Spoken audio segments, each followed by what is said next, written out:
Hello, and welcome to another stream of Rise of the Tomb Raider. To complete my playthrough celebrating the game's 10th anniversary, the Phase 2 music-only playthrough, there will be at least one more phase to this celebration at a later date in the year, before the year ends. But this is the final stream for Phase 2, the music-only focus. Hey there, Oliver. Hey there, AC. Welcome on in. How are both of you doing? AC, the rest in peace with the animated emote, that's a cool one. Like with the spirit coming out of it and then disappearing. Indeed, Oliver, yep. It's time for Lara. Redacted Lara. Rise and fall of the Tomb Raider. Especially if someone redeems a leap of fail. Well, not necessarily, but a rest in peace Lara, which can potentially lead to a leap of fail. Glad to hear that you're doing fantastic, Oliver. That's really good, dude. Heart is full of joy? Awesome. That's good to hear. It's great when that can happen.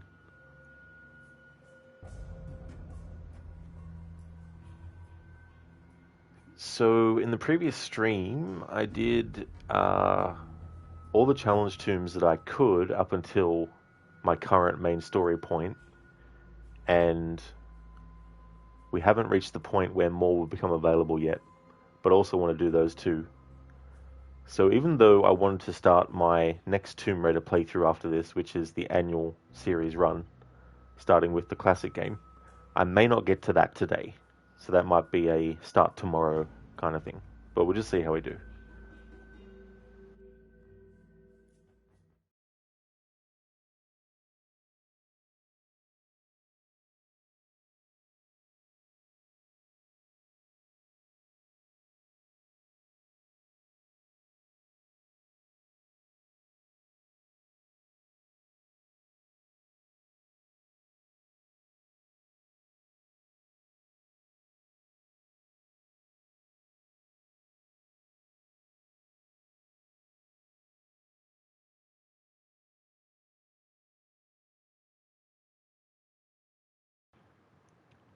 Oliver, how's Saturday been for you so far? It's nice and warm and sunny over here. Oh, very nice, dude. That's good. But not too warm yet. Excellent. Yeah, here it's been cold, but I like it that way. Except when it's really cold. Then I want to heat up, of course. But yeah, weather-wise, it's definitely winter here. And Saturday-wise, I've been planning some future playthroughs of different games and planning my approaches as well, especially for October, because I do like to try and think ahead for that as well, because in October I like to do my horror streams. So I've been thinking about what kinds of playthroughs I want to do for a lot of the games that will be in that, like in that month, um, including the supermassive games, of course, as well. So I was working on what I could do for the Quarry. Last year for October in the Quarry, I did a playthrough that was like an homage to the 1980s horror movies. I had a retro filter on, and I had the characters wearing 1980s outfits. But I also had the final girl trope, where at the end of the story, the only person who was allowed to survive had to be a female. So I was able to get that. So I've been thinking about what I can do for October this year with that game, and I've already finalized what I want, but I'm not going to reveal until we get to October yet, though. But yeah, that's one example of a game that I've been thinking about planning ahead stuff for in October. Hey, Mita, welcome on in, dude. I'm going well, thank you. How about yourself? Oliver, damn cool. What is this guy doing here again? Mita has shown up, and then when Mita is here, Oliver will show up. It's like a what do you call it? Not a mirroring, but not necessarily a revolving door either. But welcome on in Mita. I hope things are going well. Oh, cheers, in Mita. That's thank you, and that's good that you're doing okay as well. It was great to watch you do more Alien Isolation yesterday, and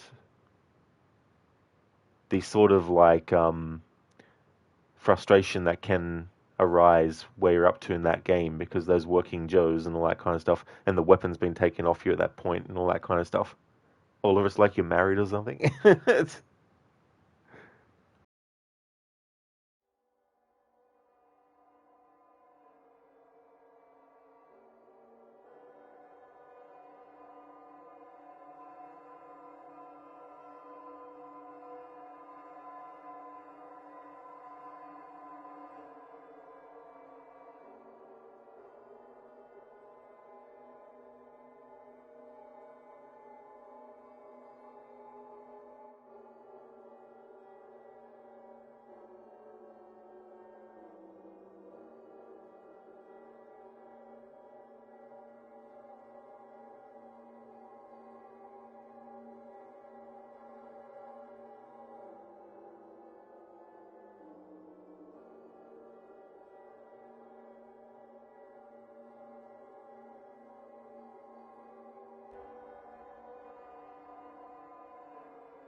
In Meta, yeah, that last part was annoying because you thought you could get through that without being detected, and you get detected at the last part. At that point, you're like, I'm gonna end this android. Get rid of this working Joe. What the hell? What are you doing to me? I don't blame you though, dude. That's for sure. My day's been going really, really well. Been thinking about future playthroughs of different games for the channel, what I'd like to try to attempt, and all that kind of stuff. And I figured out what I want to do for The Quarry in October this year. Last year I did a playthrough that was related to 1980s horror style stuff. So I had the graphics filter, the retro one, that sort of emulates, VHS quality. I also had the characters wear a 1980s outfit, and I adhered to the trope of a lot of 1980s horror movies called The Final Girl, where essentially the only survivor ends up being a female character because either they were the one that made the smartest decisions throughout the story, or they were able to basically use their ingenuity and all that kind of stuff. So I did that last year for The Quarry, and so this year I wanted to think of a different approach, and so I've already thought it through and worked it out and all that kind of stuff. So, but I won't reveal what it is until October though. Keep it a little bit of a surprise. Exactly, Oliver. The android didn't know who it was messing with. It didn't. It didn't at all. Psycho and Mitra is invincible. It's like it wasn't anticipating all the programming that was put into it, all the AI, and yet it couldn't actually stand in Mita. His psychoness towards the android was unparalleled.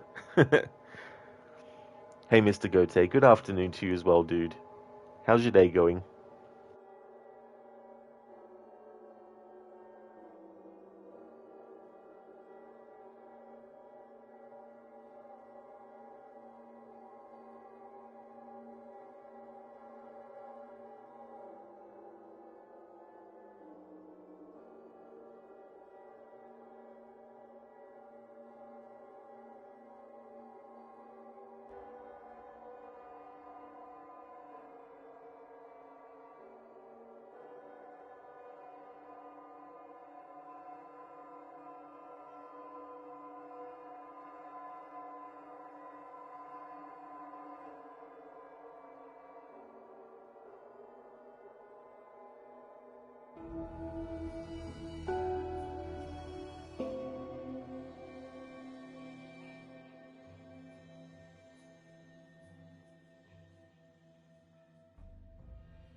Mr. Gote, fantastic. You just got back from gym. Gonna find a game to play for the weekend? Oh, very cool, dude. That's great. I'm glad to hear that. It's good that you had a great gym session as well. Any games that are popping up at the moment, or you're still sort of like putting the feelers out? Oliver, honestly, it's impressive how you can play without any sound other than music. Oh yeah, yeah, that's the thing too. Like, it takes away a lot of the things that you might use to give you an idea of where enemies are positioned as well. So I've had to rely completely on just the visuals to know where enemies might be shooting from and all that kind of stuff. Um, it's one of those things too, like the more you do it, the more you get used to not hearing the dialogue and the sounds and all that kind of stuff. So having done this with a few games now, I know what it sort of like, feels like to do it. But yeah, it definitely makes you have to rely on different aspects of the game to allow you to sort of like figure certain things out. Mr. Gote, you tried Star Wars Outlaws demo, you liked it, so you might sub to Ubisoft Plus, play some AC stuff on the following weekend, and you still got Expedition 33 to finish. Oh, that's definitely a good way to do it as well. Yeah, use the opportunity for the lower cost as well.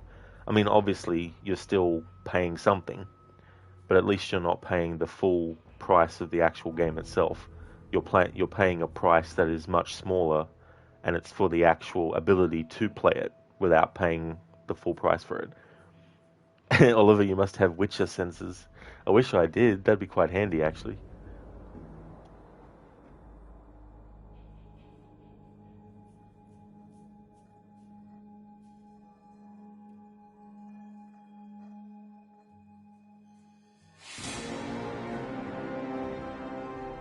Mr. Gote, you have plenty of options too if that one option you chose doesn't go out too well. Exactly, dude. You have a whole lot of other games that you can play instead if one doesn't, grab you, or it's just, even after you play it and you still got time to choose other games, you might be like, well, that game wasn't that good, but at least I can still get use out of the money that you've spent. Same here as well, Mr. Gote, for sure. It's really good to be able to take advantage of that when you can. And Mitra, it's funny how you're playing a game without sound and you're playing a game without the HUD. It's like two opposite things. So true in Mitra, because it makes you pay more attention to the sounds that are happening in the game and other kinds of like, visual cues that aren't related to the HUD. Like the animations of enemies to let you know whether or not they're doing a certain move that's either blockable or not. Things like that too, as well. There's definitely other games where I've thought of doing this kind of playthrough where it would really, really make it like so effective.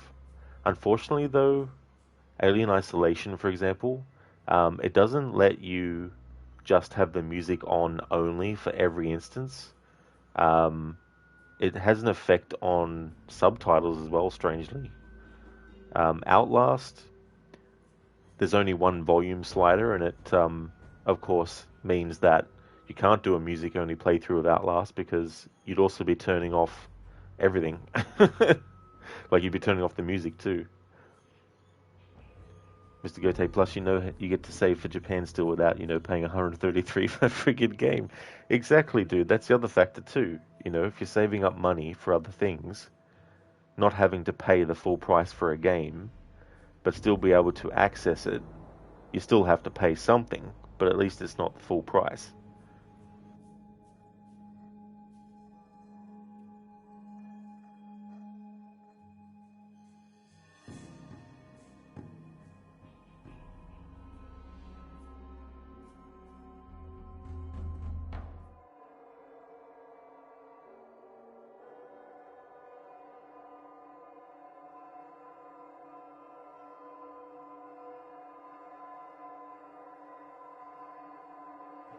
Oh yeah, it's going well, Mr. Gote. We're definitely going to be finishing the game today. We're getting closer to the end of the story. There are some other challenge tombs left that I want to test for their music, to see if they either have their own music we haven't heard yet. If there's music that we've already heard, then I don't stop to listen to it, but I still do the challenge tomb to the end, just in case there's like some final music that plays that's specific to it. Hey there, Keone, welcome on in. How's things going for you today?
Shin, thank you so very much for the raid.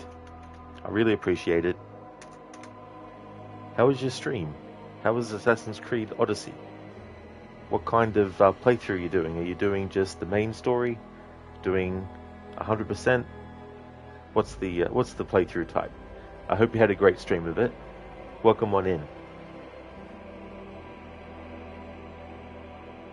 It's amazing how long Lara can balance on this. Like, I could literally just leave the game going for hours and hours, and Lara would still just be here balancing on this without falling off. You're playing to have fun, Shin? There's definitely a great idea too as well. Oh, that's for sure.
Shin, you're starting Assassin's Creed in chronological order in the Animus.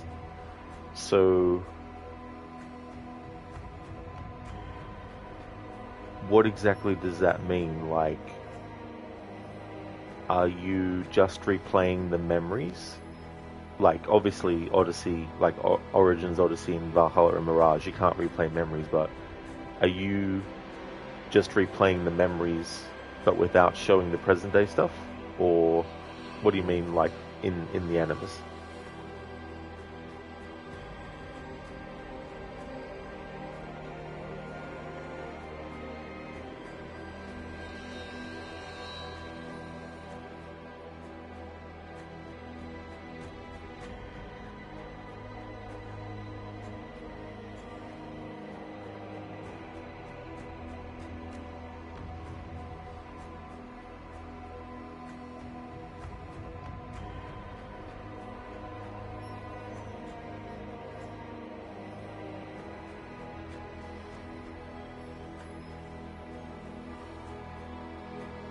Shin, you mean you're starting with Odyssey and ending with Syndicate?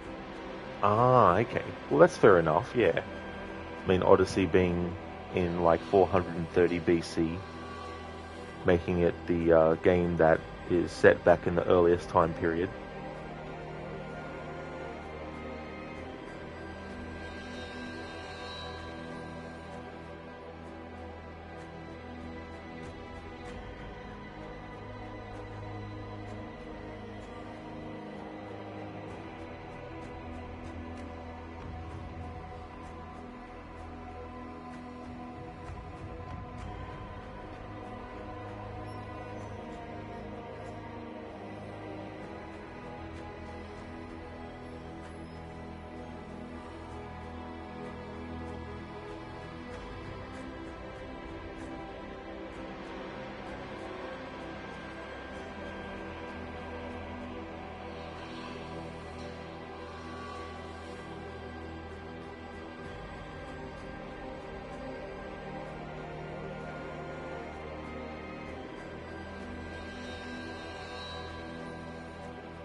Hey there, Dr. Darling. My sleep schedule is affecting yours. You slept for only 5.5 hours. Well, you definitely need to get more sleep then. Definitely don't don't organize your sleep schedule around my wake schedule. That's for sure. Well, I hope you can get some better sleep and some more sleep later, Dr. Darling. Shin, you're going to go to bed. It's 2 a.m. where you live. That's totally understandable, Shin. Thank you so much again for the raid. I hope that you have a great rest. Hope that you have a good day tomorrow and enjoy the rest of your weekend.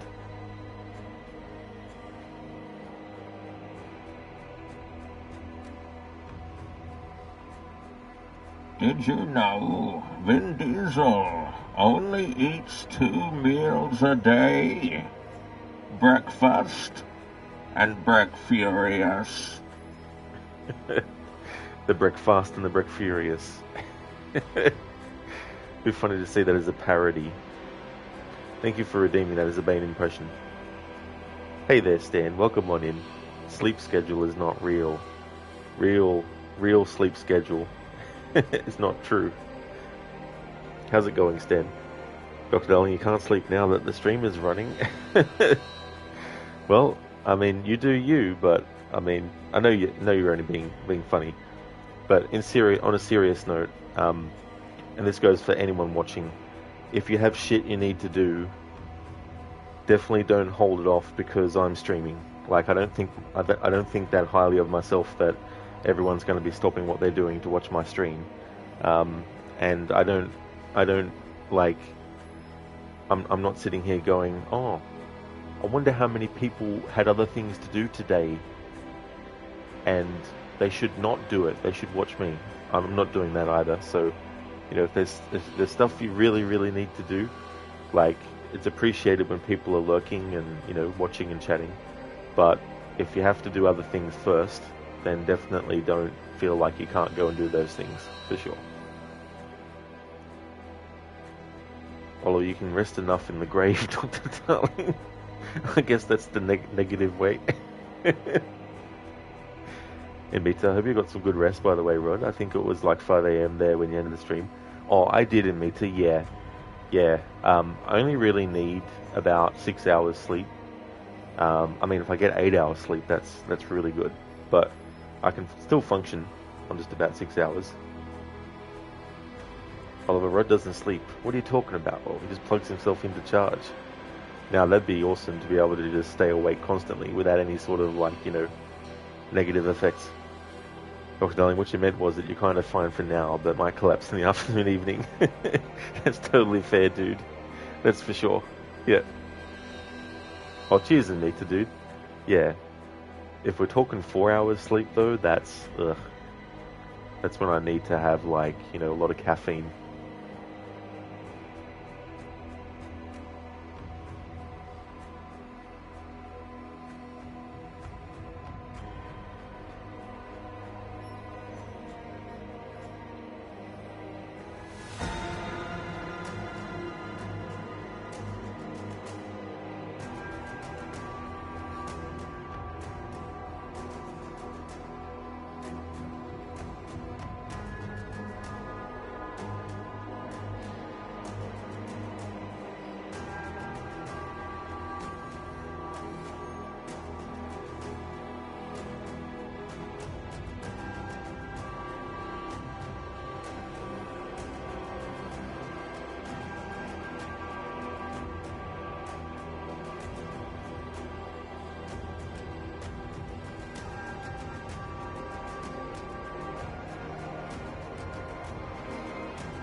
I had a feeling that was going to happen.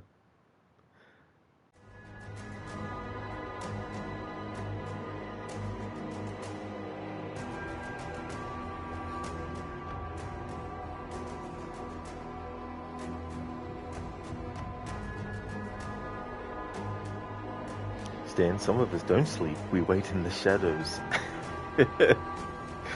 Nice reference to Assassin's Creed Origins. In Mita, you more or less have the same hours of sleep, 5 or 6, unless you don't work, then you sleep in 9. Oh, that's good too as well, Like, I imagine getting those 9-hour sleeps would feel like bliss as well in comparison. Oliver, no wonder you psycho.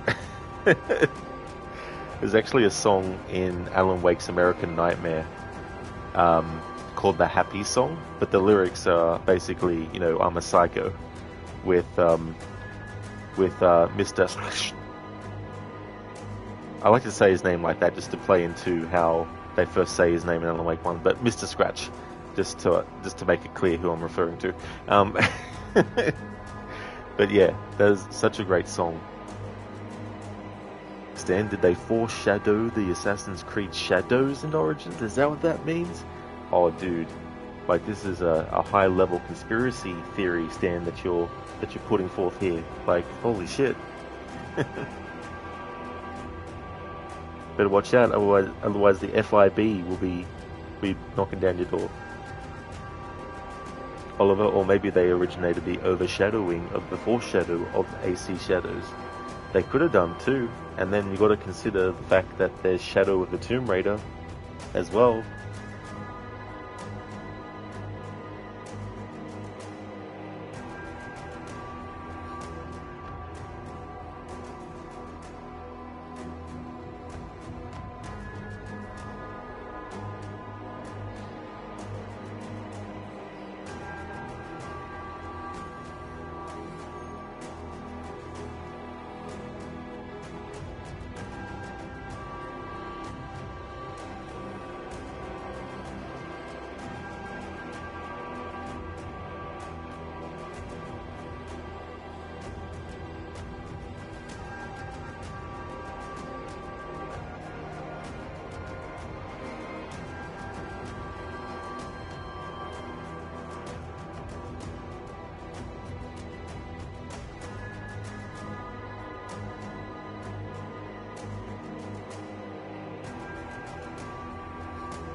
Stan, too deep in this, you'll go lock the door before someone starts ramming it. Guys, we'll split up. I don't know you. You don't know me. See you all at HQ. Good one, Stan. Very nice. Oliver, not the shadow of the Tomb Raider. It cannot be. This cannot be right. What is this sorcery? Imita Bayek was probably waiting for shadows, but you guess now he is restless because it didn't turn out to be a good game. Yeah, he foresaw something. Oliver Bayek is now turning in his shadow. Shadow of their former self. Imita, you can't remember how many times you have fallen from this contraption. Me neither, in Meta. In my no death playthrough, I did this a few years ago.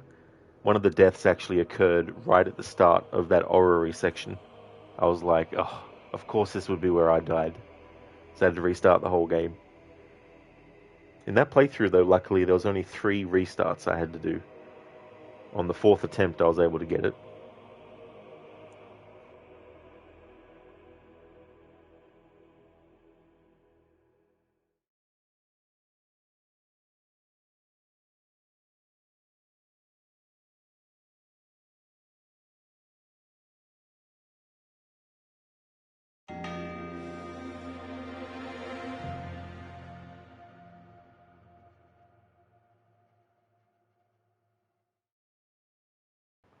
What I'll do is I'll fish out the clips, actually, because I made a clip of each death.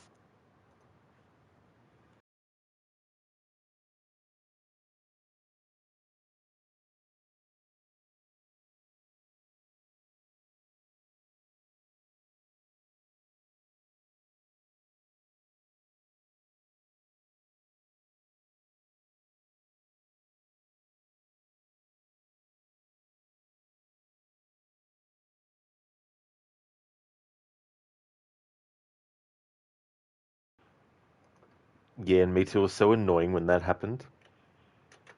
So here's the first death of that playthrough.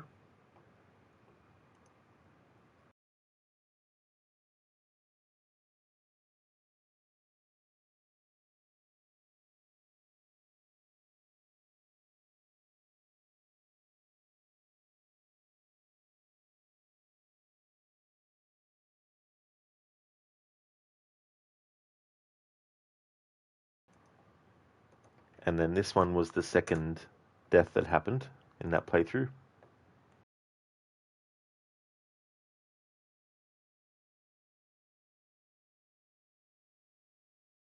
And then finally the third death that happened.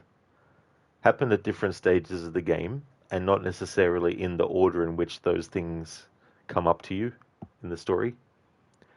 But the one where I died because I wasn't actually looking at the screen, because I just had Lara moving forward, it was in the part of the game where you have to get resources after Lara's been injured.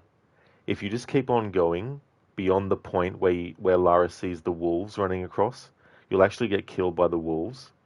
And because I was actually not looking at the game screen, I was responding to chat, which, by the way, I don't blame chat for that. That was my choice to look at chat instead of looking at the game. So I was sort of like moving Lara forward in the control stick, and I didn't actually have a look at the screen. So by the time I heard the sounds for the dying, I was like, oh shit. And me to damn, that was so unfortunate getting killed so early on by the bear. Absolutely, dude, you know. And when you do those types of playthroughs, you think to yourself, when is the next death going to happen? Like, it can be annoying to get multiple deaths happening at the start of the game, but if it's only happening at the start of the game, early on in your attempts, then that's not too bad. But when you actually start to get really far in the game, since the last time you died, and then you die before you actually finish the game, and you have to restart, it then becomes so annoying having to replay everything to get back up to that point, to only sometimes die again at an earlier point, you know. So it definitely can be a very frustrating type of playthrough to do. In terms of the 3 games in the trilogy, that was the least amount of restarts that I had. The 2013 game was like 20 something restarts. And then Shadow of the Tomb Raider was about 18 restarts, I think. In fact, I've got a YouTube video of a compilation video of all the deaths in Shadow of the Tomb Raider. So I'll just fish out the direct link to that.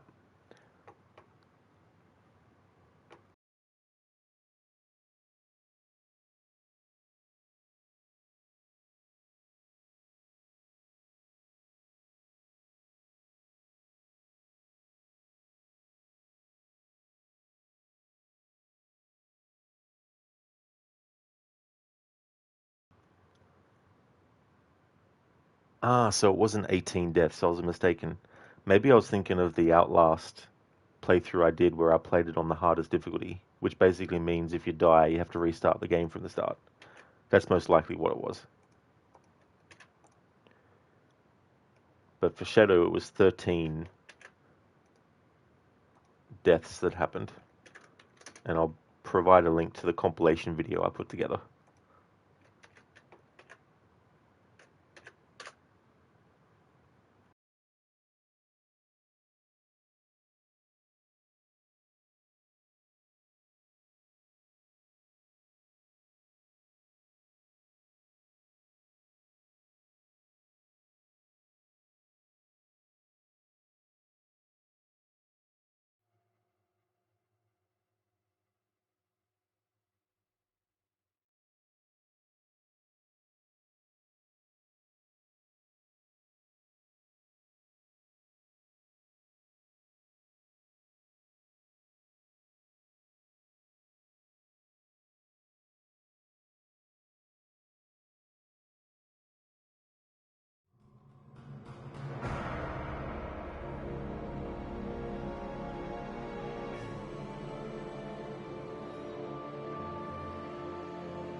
nature, it reminds you of a streamer who used to do permadeath runs of Skyrim on the hardest difficulty, never managed to complete the main story. The most painful moment was when he got so close once and then died.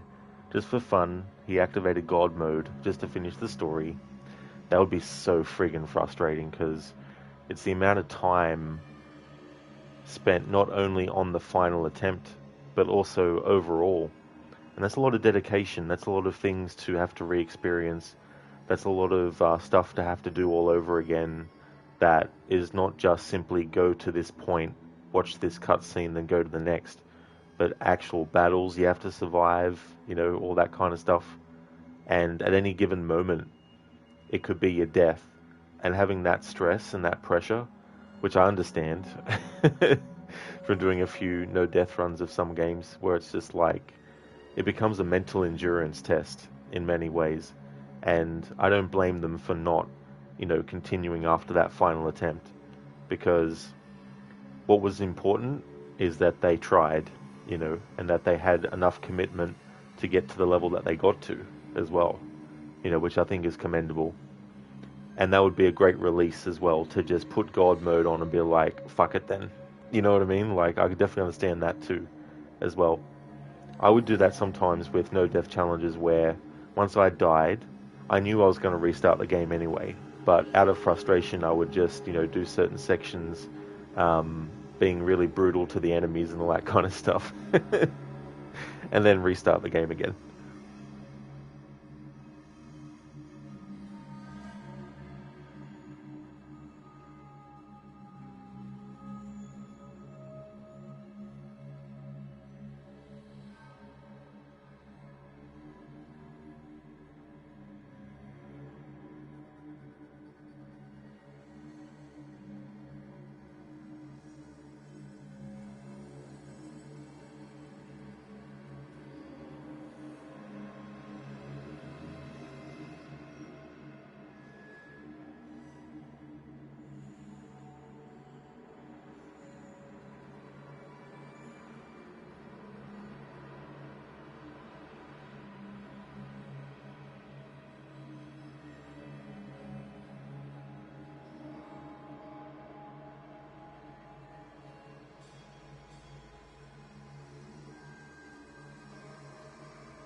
in Meteor. You want to try Witcher 2 on the hardest difficulty and permadeath, but you know you won't even make it out of the first town. Oh no. Having like a very, very difficult section so early as well. Like, because then even if you do manage to get past it, you may die somewhere else in the game and then have to go back and do it all over again.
All right, I think the music is looped. It was a combination of not remembering what point of the music was actually the start of it, plus getting into the groove of it because I haven't heard this music on its own before, so I was really getting into how it was, so I lost track of of where it was at in the music, and so I thought I'll just wait a bit longer because it seems like I might have reached a point where it started to loop, especially when it went back into like the more quieter moments after the very heavy drumming. So I'll just take this opportunity to catch up on chat. MBT, yeah, there's also an achievement for that. Probably not even 1% of players have that achievement. Oh no. So what is the achievement that you need to get for that part of Witcher 2 at the start? Oliver, oh my god, you haven't laughed so much in some time. That no death compilation was so funny every time you were swearing like a motherfucker. The death where I was literally almost at the end, like it wasn't the final section of the game, but it was so close. And I was like, why the fuck did I have Lara swim down towards the lava? I don't know what possessed me to do that. And I was so annoyed when it happened.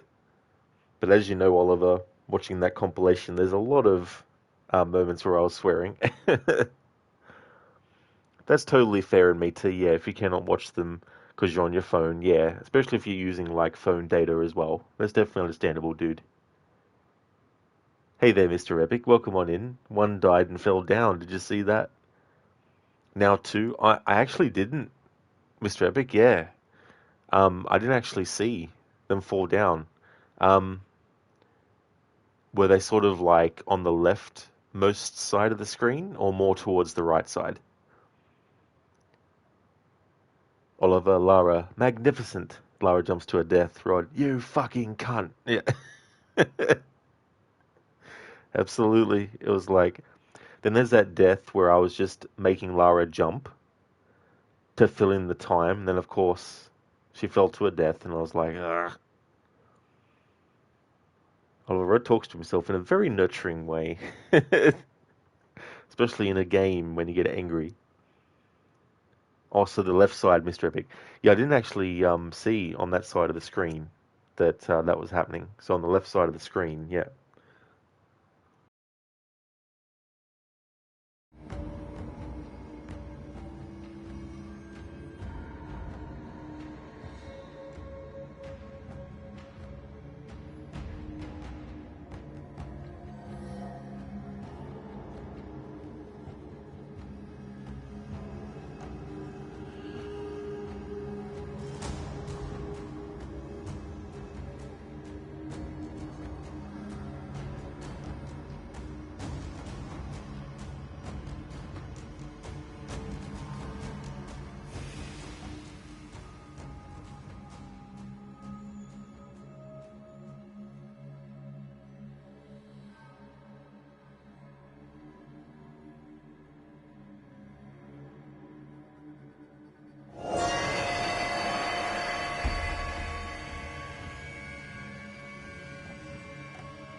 Oh, nice and Mita. Thanks for watching it as well.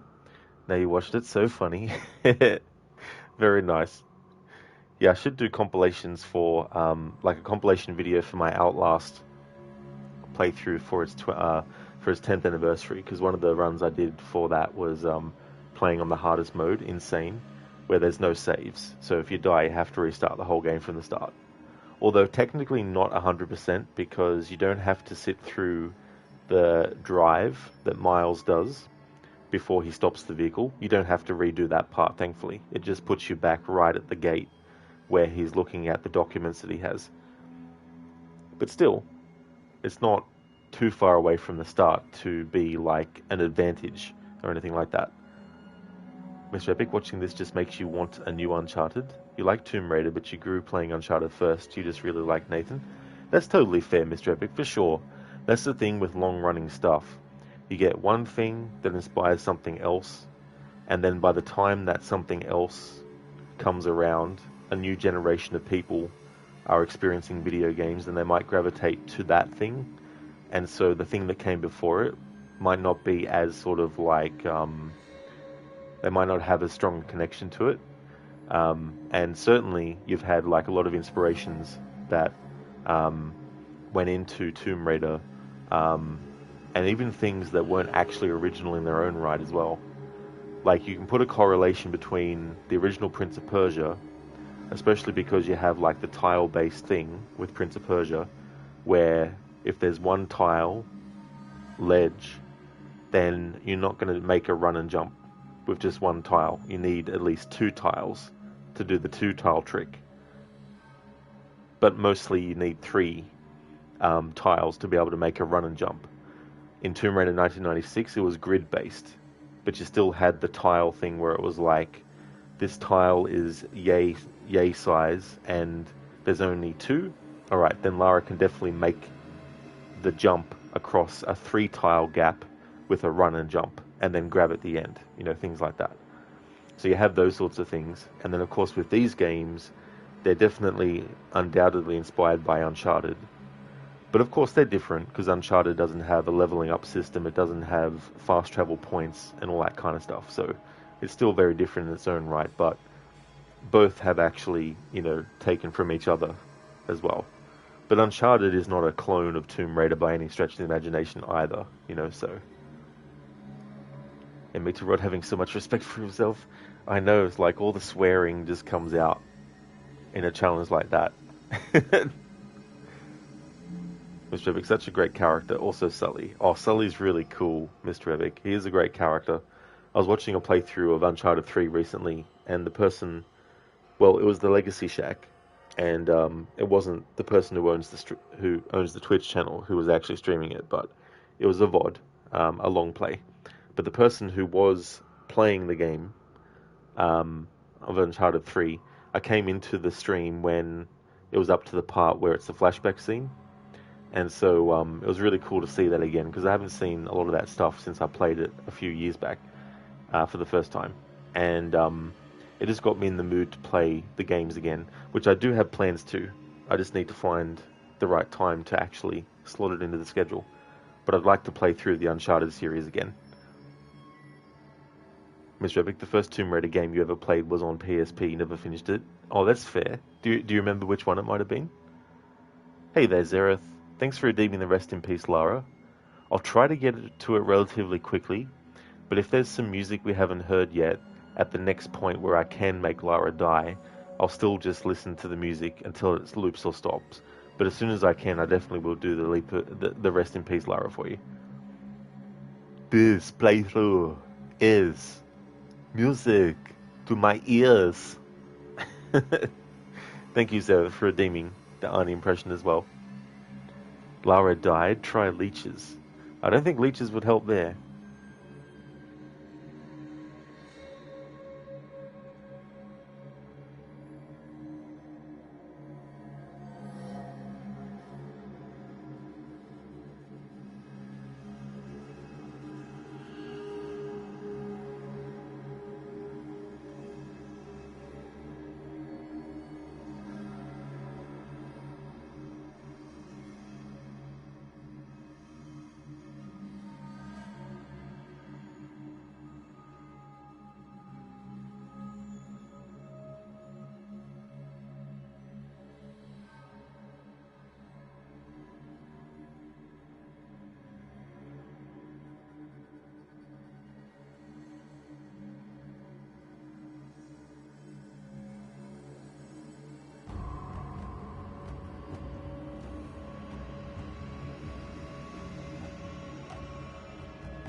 There we go, Zereth. Thanks for redeeming the rest in peace, Lara.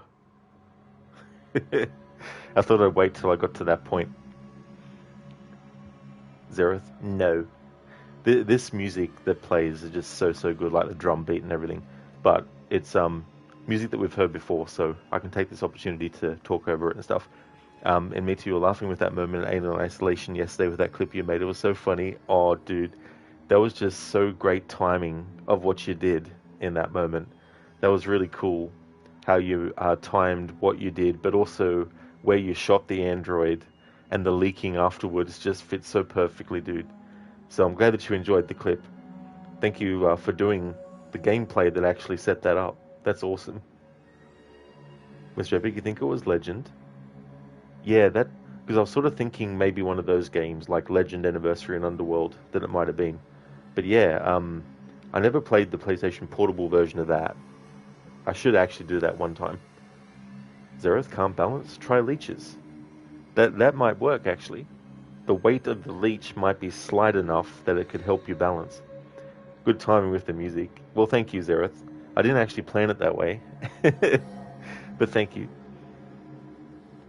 Mr. Epic, you really hate scam mails. Just got one from an energy company saying you owe 350 euros. Thing is, though, it's the wrong energy company. I've had that happen where there'll be like a bank that will send a message saying something like, "Can you please contact us because we need to confirm your details with us?" And I'm like, "Sure." It's not even the bank I'm with. It's like, "Yeah, I'm going to fall for that scam."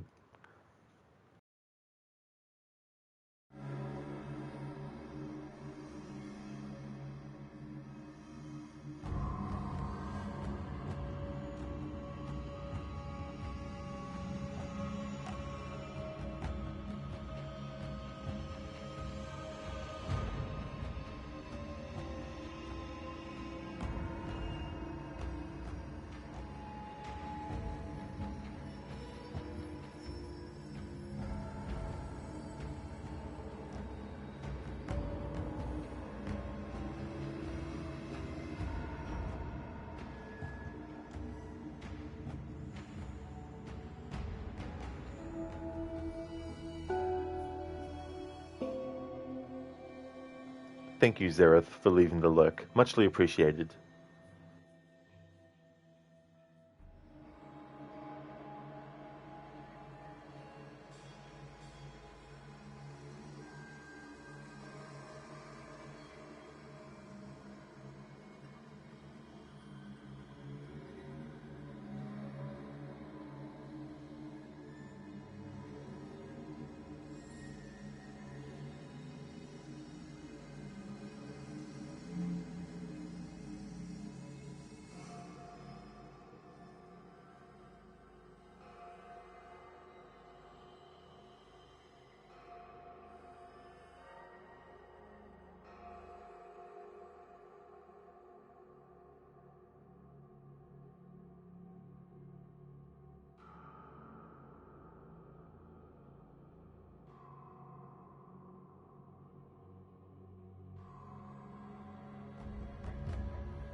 Yeah, and me too.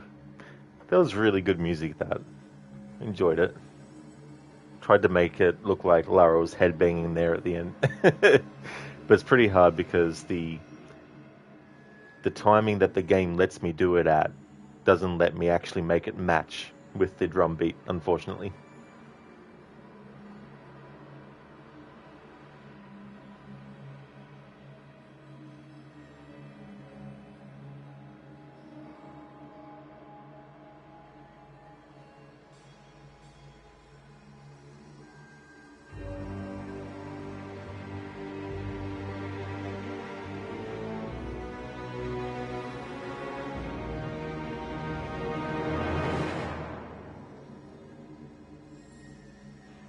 Oliver, that is totally fair, dude. Thank you so much for watching the stream. I really hope that you have a great rest of your day and hope that the train ride and that the visit to your family goes really, really well. Thank you for being here, dude. Catch you again next time. Cheers, dude. Thank you so much. I definitely will.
Hey, hey there, Sheila. Welcome on in, dude. It's going really, really well. Making good progress. Heard a really good piece of music there with a lot of drum beats and everything, which is really, really cool to hear it isolated without sound effects and dialogue. Things are going well, dude. How about yourself? That's right. Yeah, we're already up to this part as well. There's some challenge tombs that will become available that I haven't done yet. So when they become available, I'm gonna go and do them just in case there's any sort of like specific music not in the main game content for them. But we don't have many left though, because I've already done all the other challenge tombs that were available up until this point. So yeah, definitely going to be finishing the game in this stream, that's for sure.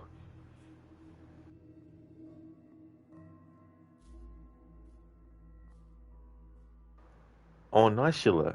You're good. It's nice weather, and you're in the cinema today. Oh, very cool, dude. What movie did you go see? And if so, well, obviously you went to the movies, but I mean, did you enjoy it? Oh, yes. So yesterday you were in the cinema. Oh, cool. You haven't been to the movies for a very long time.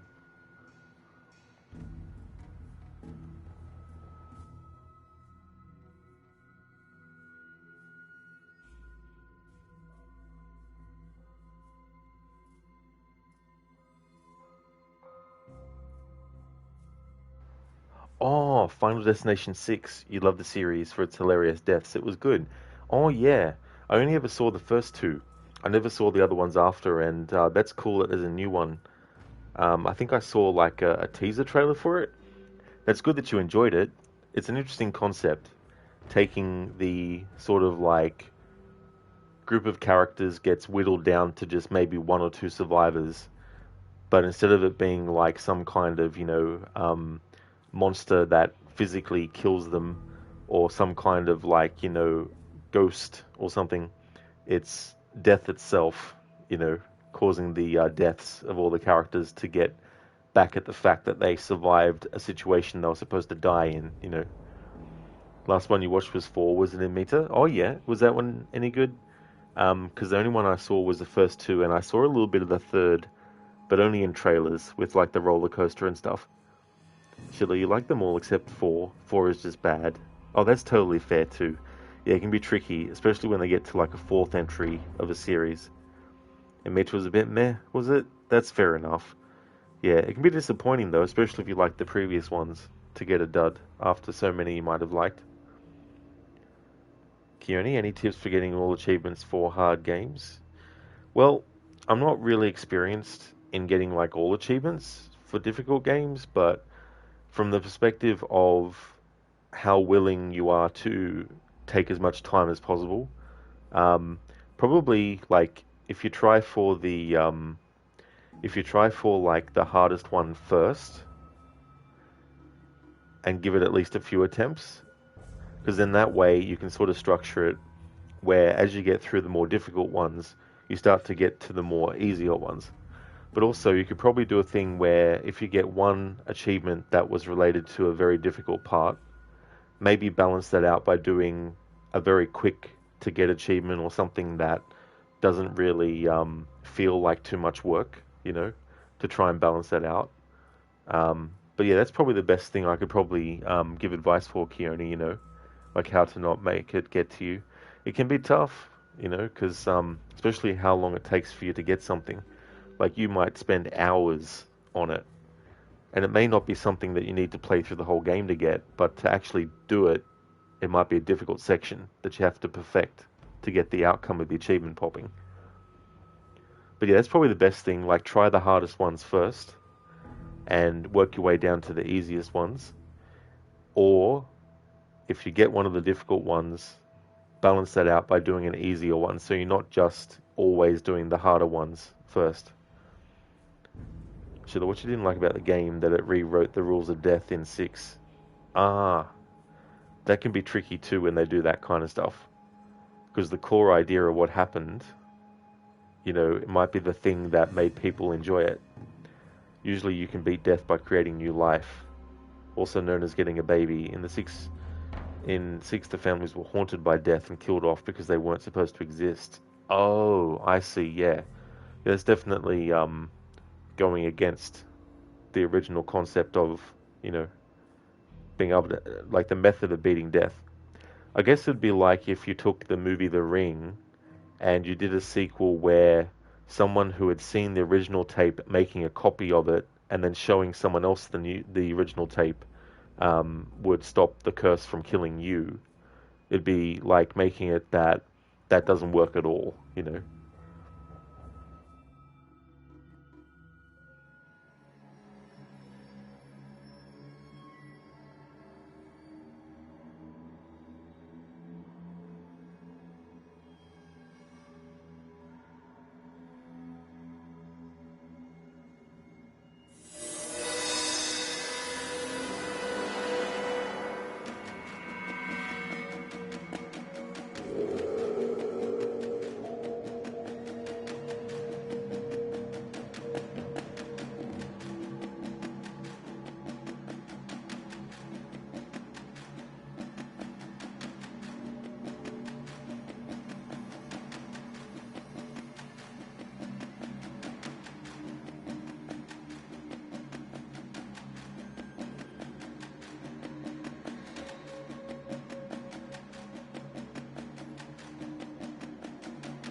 watch it, or just pay for a YouTube ad to make everyone watch the copy of The Ring. Even enough people will see it that you can relax for a while. That is so true, absolutely. Oh yeah. That's okay, Keone, no worries at all. You're trying to get all achievements for Ninja Gaiden 2 on Xbox 360? Oh, nice. I haven't actually played those ones, but I do know that they're definitely games that keep the spirit of the earlier games, where it was like the game is essentially an asshole to you and you've got to try and survive against it kind of thing.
coffee, news about the upcoming AC Hexa, Elsa seeking revenge for her mother, who was executed as a witch during the witch trials. That definitely falls in line with the setting that they're going to go with, and it gives like a strong motivation for the main character, and also potentially, if her mother is actually an assassin, or even if she's not, potentially the Templars making examples out of um, women to be witches could also play into the manipulation that the Templars like to do to public um, perception of certain things. So the Templars could use the excuse to go after certain people based on the fact that they accuse them of witchcraft and create fear amongst the public to perceive those people as witches, and fear is not only like a motivator that the Templars will use, but it's also a good manipulation tactic as well. And makes it just another revenge story, I guess. Yeah, there's also rumors that Ezio is going to be in the game as like a very, very old man. Well, I mean, not very, very old, because it would be set after. Sorry, it would be set before Embers when he dies. He's about 65, I think, when he dies in that animated short movie. Um, but yeah, I hope they don't include the character. I think he's been used enough. Mr. Epic, is she going to build a snowman? Maybe out of the dead remains of the deathless ones.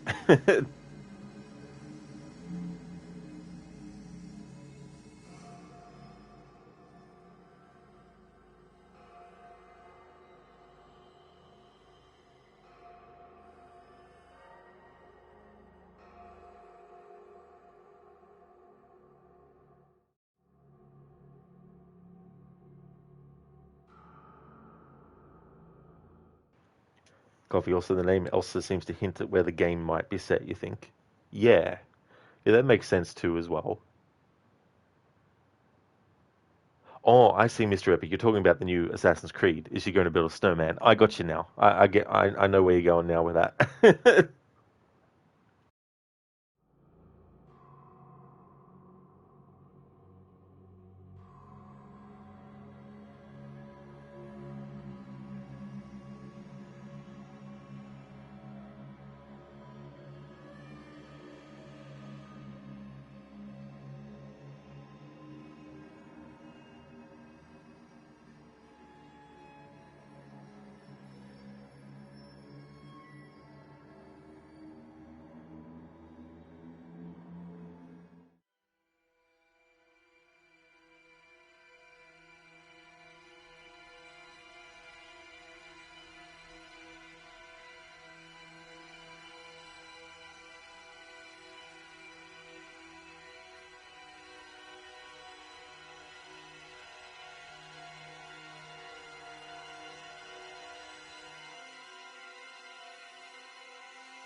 In Meta, Elsa is a name used in Scandinavian countries, so you wonder if it will be in one of them.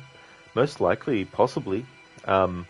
There's a lot of parts of the world too where that was going on with witch trials and all that kind of stuff.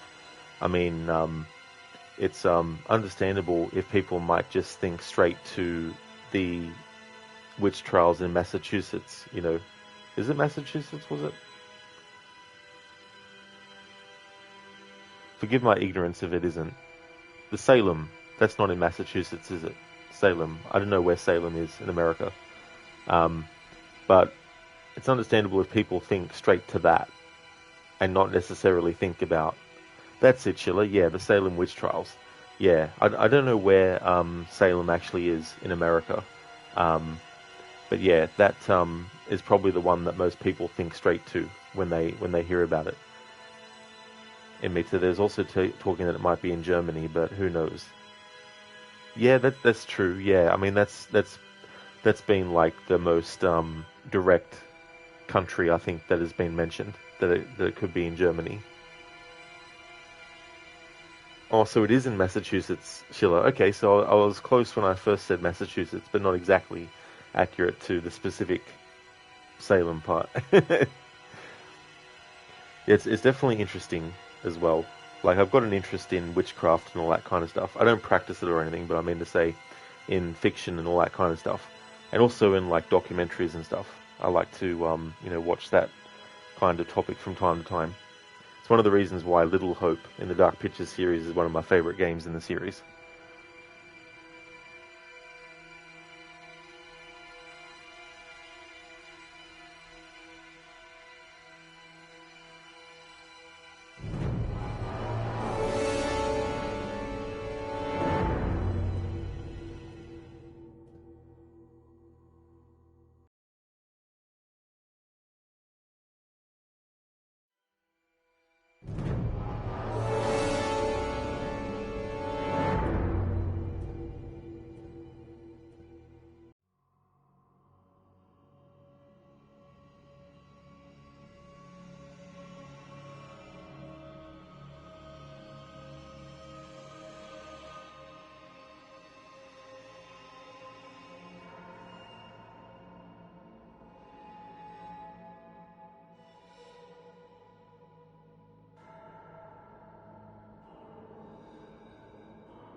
Mr. Epic, when you think about the setting of Hexa, you just think it's going to be a copy and paste AC Valhalla Wrath of the Druids.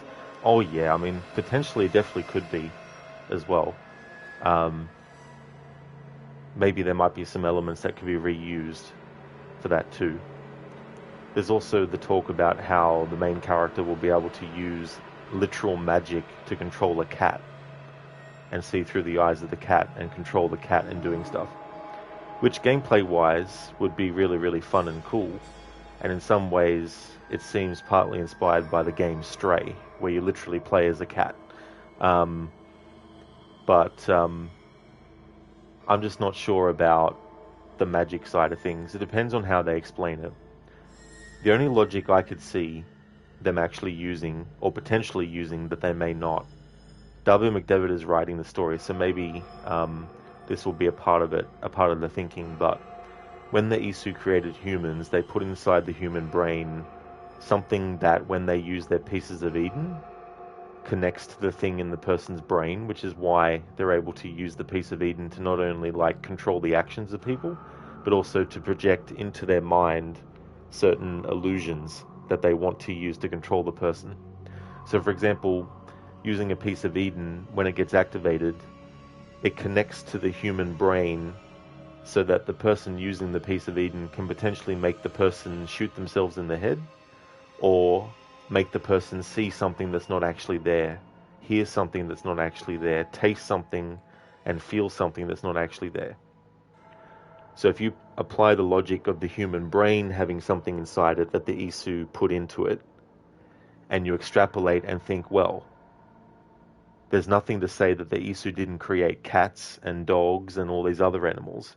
So potentially they put in the brain of a cat or an animal the same kind of receptor that the human brain had put into it, whereby when someone uses a piece of Eden with a cat or a dog, it allows them to either control that animal, or it allows them to actually see through the eyes of them, maybe. Because if it works one way with the connection, maybe it works the other way too, where the person using the piece of Eden might be able to actually see through the eyes of something else. Now, the other thing it could be something similar to the eagles in the, well, with the exception, of course, with Sunan in Valhalla, because it's actually not an eagle, it's a raven. But the principle of the bird companion in universe, it's not just a bird flying through and being connected to the main character in terms of a like a bond between someone who has a pet, for example. They literally see through the eyes of the bird. So whenever Senu gets used, Bayek and Aya are able to literally see through Senu's eyes. If Ikaros is being used by Cassandra or Alexius, then they're literally seeing through the eyes of the bird. Same with Eivor and Sunan, and same potentially with Basim and Kidu. But I don't really know about that particular one. But anyway, if there is a cat that can be controlled with quote-unquote magic, if they're not making it literal magic, I can see logical reasoning for making it something related to a piece of Eden. But if it is literal magic, then that is completely going against what the technology that the Isu used was supposed to be. Because it wasn't supposed to be magic. It's just technology that has these advanced things. Like, for example, our smartphone can't create, well, not yet anyway, can't create a holographic image in the mind of someone's eyes and make them think they're seeing something that they're not, you know. But the Isu did have a technology like that, where they could do that kind of stuff. But yeah, it's technology, not magic. There's plenty of times in the series where characters call it magic. That doesn't mean it is magic, you know what I mean? Like, without the actual literal knowledge of what something literally is, people will use different words to describe it, or sometimes words will be used that will be more easily understood, you know. So not everyone knows all the scientific words for certain things. Some people just know the basic, which is fine. Like, I'm not saying that people have to know all the scientific stuff. But when they're actually calling things by their names, they're not always using the most scientific name for it. But they use something that everyone can go, oh yeah, I can sort of see what that is, you know. Mr. Epic, Stan, Pizza of Eden. Now that would be interesting. A Pizza of Eden. Mr. Epic, you read somewhere that Connor's daughter could see through the eyes of the bird, apparently in a novel somewhere. That's true, Mr. Epic, yeah. Yeah, I remember reading about that too, as well. That she's able to actually see through the eyes of the bird as well. Hey there, Absolution. I hope things are going well. So it controls lesser, brighter minds. Leonardo was the only one not affected by the apple in the room when they activated it. That's true, exactly, Absolution, you know. And that's something that I could see there being kind of like an inconsistency. Because you have Ezio um, being hurt by using the apple, but later on he's able to just use it without that, But I guess you could say that's just like getting used to something. Like we all have a pain threshold, but we can probably extend that through actual, perseverance.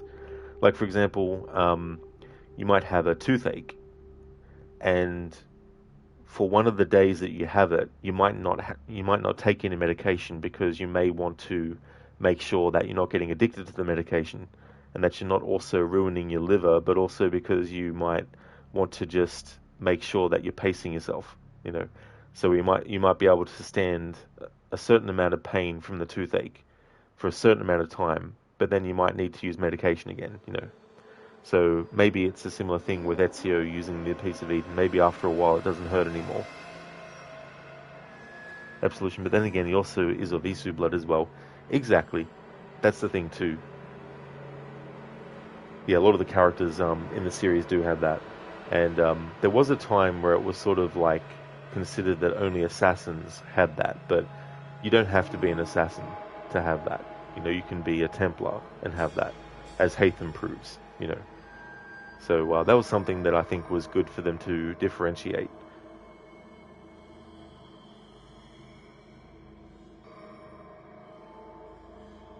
Good morning, Absolution.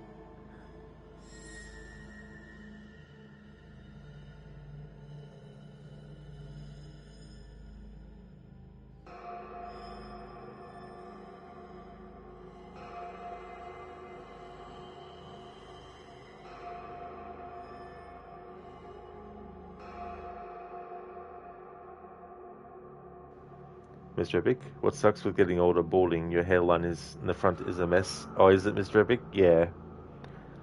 Yeah, that's the other thing. There's so many things that can change as people age. It's different for everyone, and not the same things cause the same result.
I'm not really worried about what skill points to get now for the rest of the playthrough because there's not really many things that I'm like, I really need to get this skill. Not that I needed to get any skills with this type of playthrough, but certain skills have helped making sure that Lara doesn't die too quick for the music to not play in full first. For example, in combat situations. Absolution, damn, she looks so good. It's amazing the evolution of how characters look, photorealism and, all that kind of stuff. And with Lara in this game too, like in the previous one, at certain stages, depending on what's happened to her physically, there's certain, scarring or bruises or, cuts and stuff that you can see on her. And obviously, this outfit that I have her wearing is one that you can see her arms and everything, so you can actually see all the cuts and all the bruises and stuff. Whereas if you were having her wear one of the outfits where her arms are covered up, you wouldn't necessarily see that kind of progression. There are some points in this game where it will automatically select for you what outfit to put Lara in. For example, when Jacob rescues you from drowning, at that point in the game, he actually gives you a jacket and stuff that Lara didn't have before. And so the game will take whatever outfit you had her in before that point and, give that one as well. So there might be some details about the character's body that you don't notice because you might have the long-sleeved stuff on as well. Mr. Epic, thinking after getting a new PC you might save up for hair implants? Your brother did it and it looks good. Amazing that we can do things like that now, by the way. Your other brother, who is completely bald, says to you, just shave it all off, who cares? You're like, but I do though. You don't want to lose all your hair. The rest of your hair is still good. It's just the front that's bad. Oh, totally understandable, Mr. Epic, as well, And if someone like your brother is, very, very content with just, being that way without, that's good, It's all about, each individual person and what is best for them as well. So go for it for sure, Mr. Epic. If you really want that, then definitely go for it. Absolution, is it weird that you like her better in her damaged state? Well, I don't know really, to be honest, what that what that says or not. Um, but yeah, in terms of like a character's struggles and what they go through being represented in physical ways, these games definitely lean into showing, cuts and bruises and all that kind of stuff.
Absolution, exactly. You like how she overcomes her misfortunes.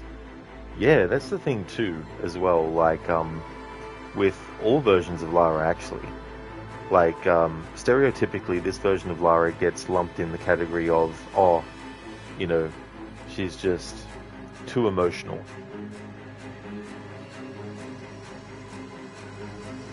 Versus classic Lara, who isn't. For me personally, I don't mind either way. Like, I do like how stoic classic Lara can be, and that she doesn't always, show too many emotions that could be perceived as negative. But at the same time, I don't mind when Reboot Lara does that as well.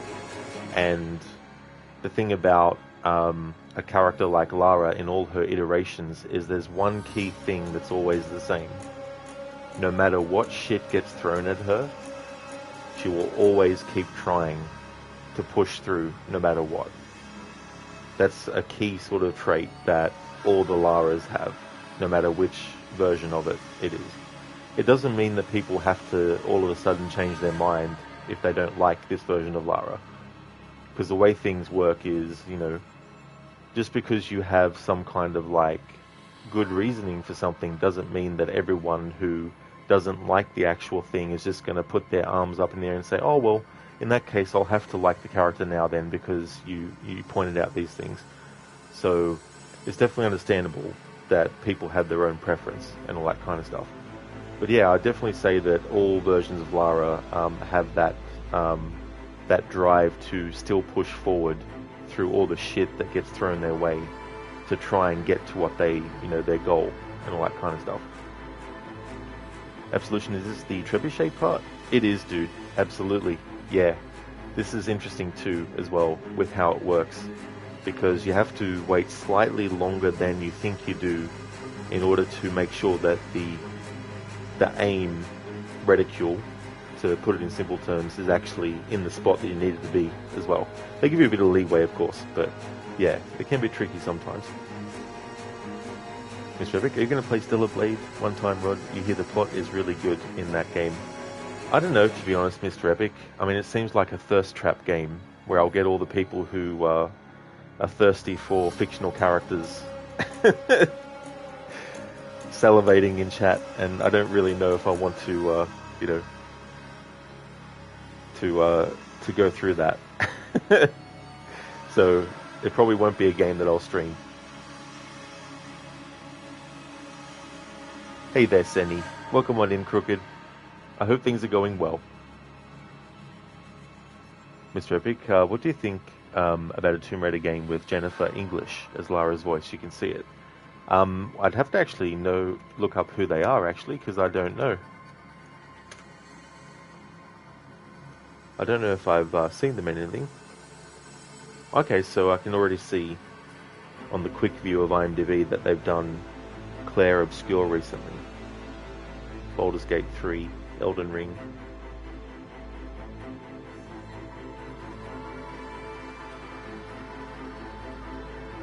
Hey there, Tech. Hope things are going well. Yeah, the plot. Yeah.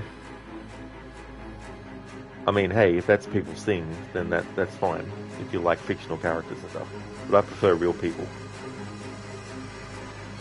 Crooked, how's Tomb Raider going today? You doing well? Had a nice sleep in and making some late breakfast? Oh, very nice, dude. That's really good. I'm glad to hear that you're going well and that you enjoyed your breakfast too, as well. It's always good to get a sleep in when you can. As for Tomb Raider, it's going really, really well. We're getting closer to finishing the game. There are some challenge tombs that I'll have left since we get to this part of the story, but I'm going to do a little bit more story first before breaking off to go do those challenge tombs. But yeah, it's going really, really good. Mr. Epic, she's Shadow Heart in Baldur's Gate 3. Oh, okay. Yeah, I still haven't played that game.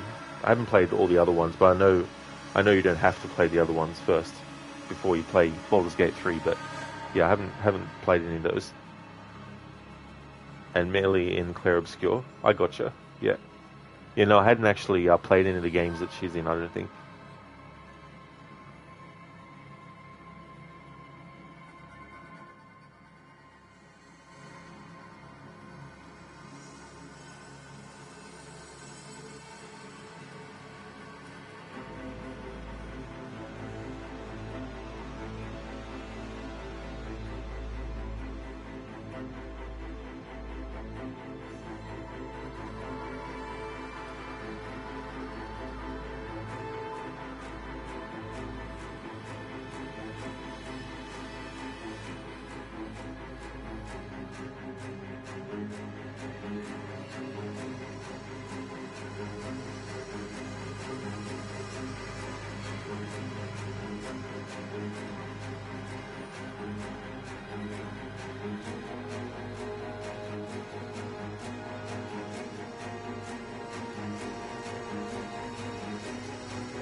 Mr. Epic, what was that rumor about them bringing Ezio back, like in Hexa? Oh yeah, the rumor was that Ezio would appear as a mentor figure to Elsa, and that she would get some training from him, similar to how Xiao Jun visited Ezio to get some training from him as well. But yeah, that was the rumor that he would be in the game as that kind of role.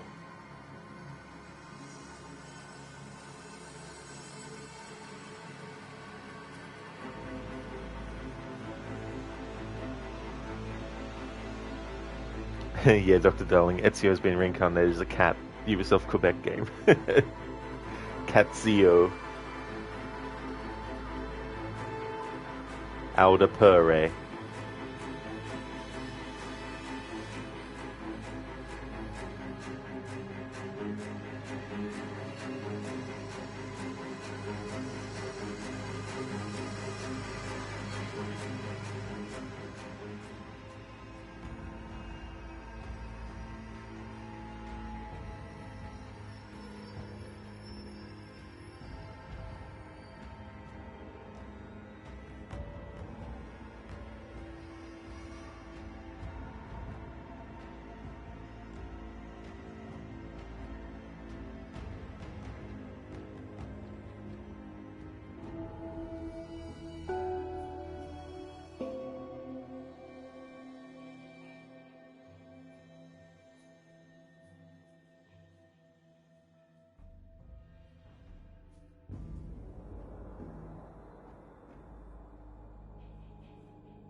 Hey, Placenta, welcome.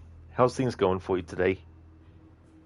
This is the point where I'm going to put a hold on main story progression for a little bit and backtrack, because there's actually a challenge tomb back the other way from where Lara currently is.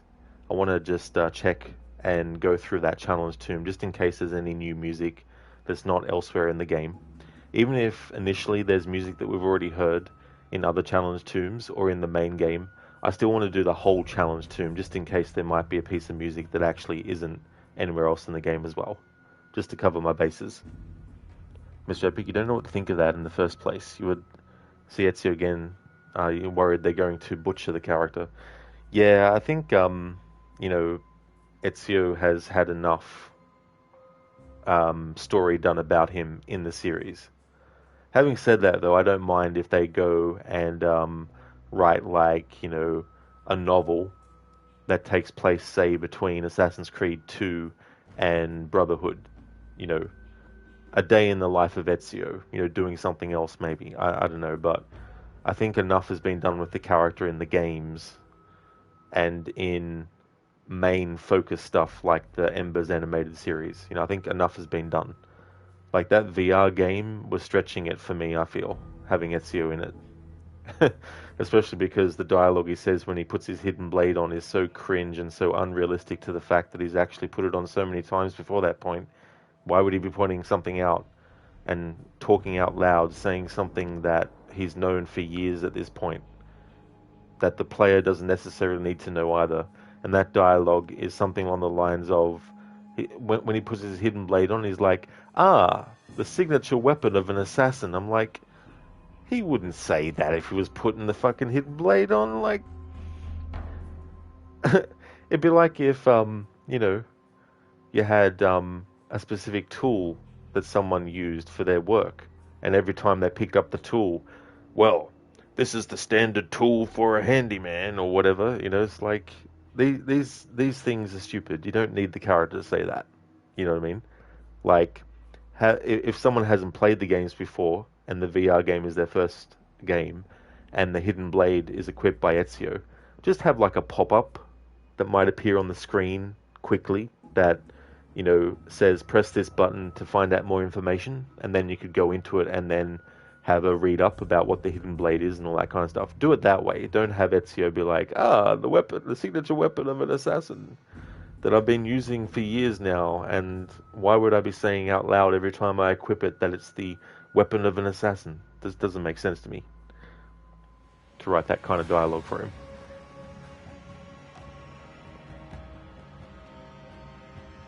Now, if he was giving a new recruit the hidden blade, I could understand him saying, here is your hidden blade, this is one of the most important tools of an assassin, or something like that.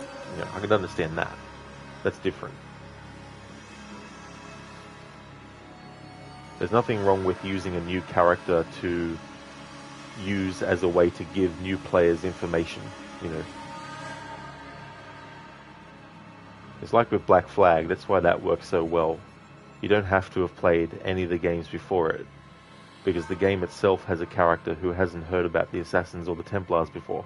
So as Edward learns about these factions, so too would a new player to the series as well.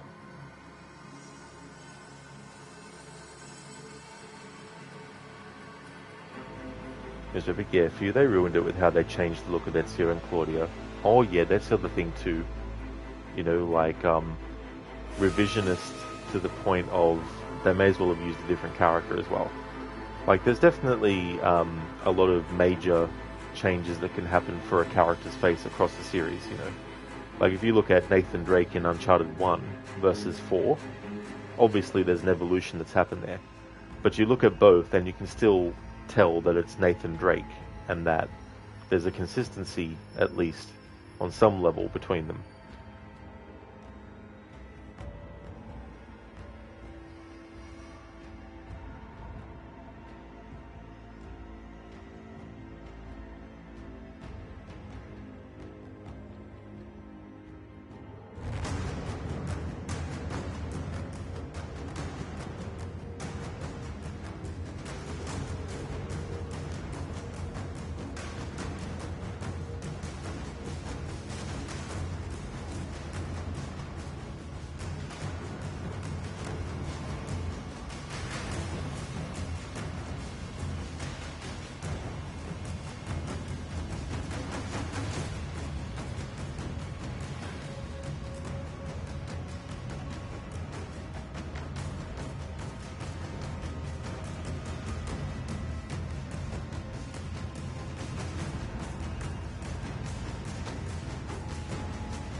It's like, hey game, how many shots to the face should a bear take with like a shotgun or something?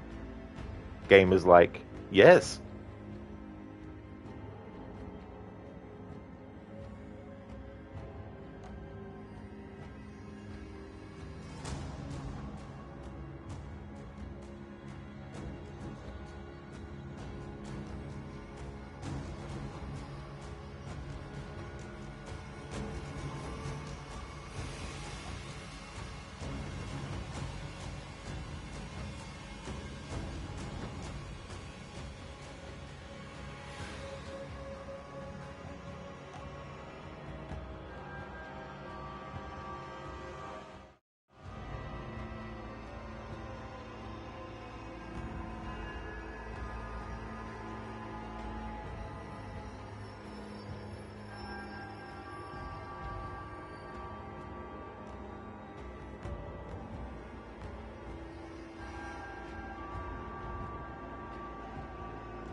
Hey there, Lucas. Welcome on in. How's it going?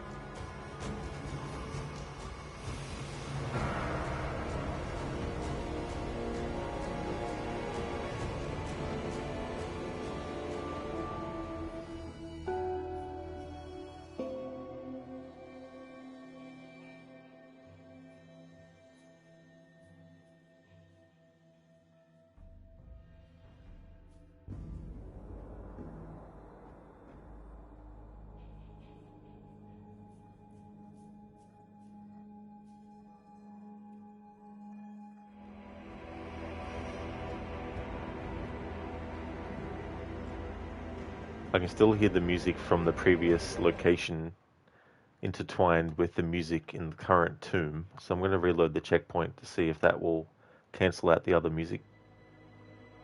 Good. Alright. So now we have the music that's just isolated to this tomb.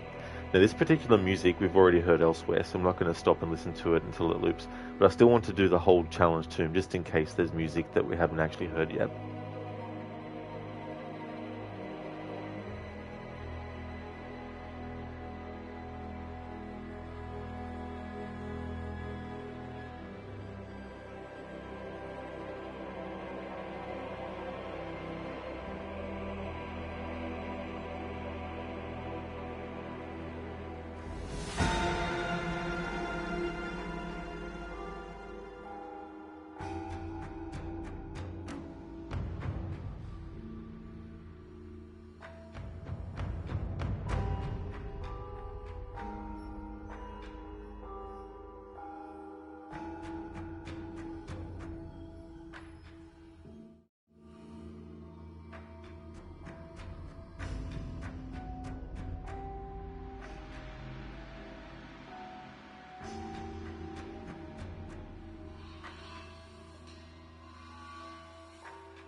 So this is for Greek. Malaka, I'm on fucking fire. Mr. Epic tried to do their new music challenge with Arkham City. Now we'll give a copyright strike. You've seen so many videos with the background music disabled because somehow it copyrighted now. On YouTube, you mean? You don't know if it's the same on Twitch. Oh, yeah, dude. Yeah, that can definitely happen on Twitch as well. Like Alan Wake, for example. If you play like the Coconut song in the diner, on your stream, people will still hear the music, but on the VOD later on, that will be muted, for example. So anything the streamer might say while that song is playing on Alan Wake will actually be lost in the VOD. Yeah, Crooked is a nice piece of music. Some really good music in this game. Dr. Darling, a codex, Leonardo. Quick, get it to Leonardo, Lara. And Mita, another one. How exciting. Nice call. Yeah, Sheila. Leonardo not being in Revelations. I don't blame you for missing him. It would have been nice if there was like a cameo appearance by him at least, you know? Would have been really good.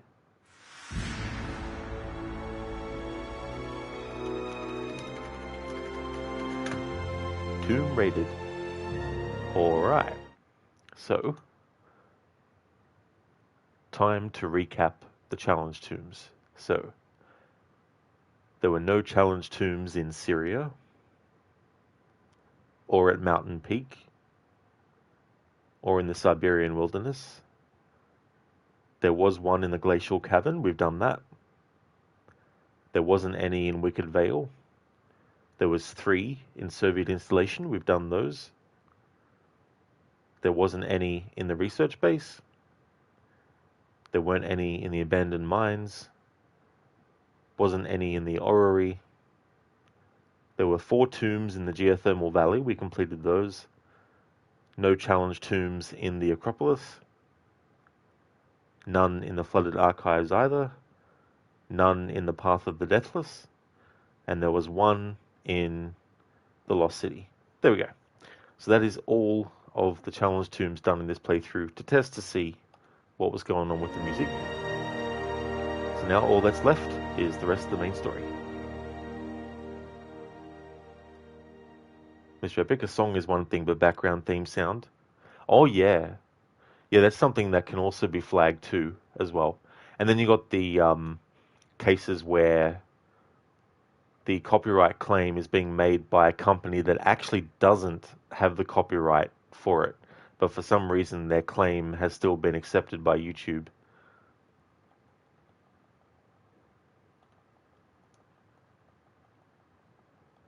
I remember with GTA 4, I wanted to stream it directly from my Xbox, but on the actual stream, no audio at all was on there.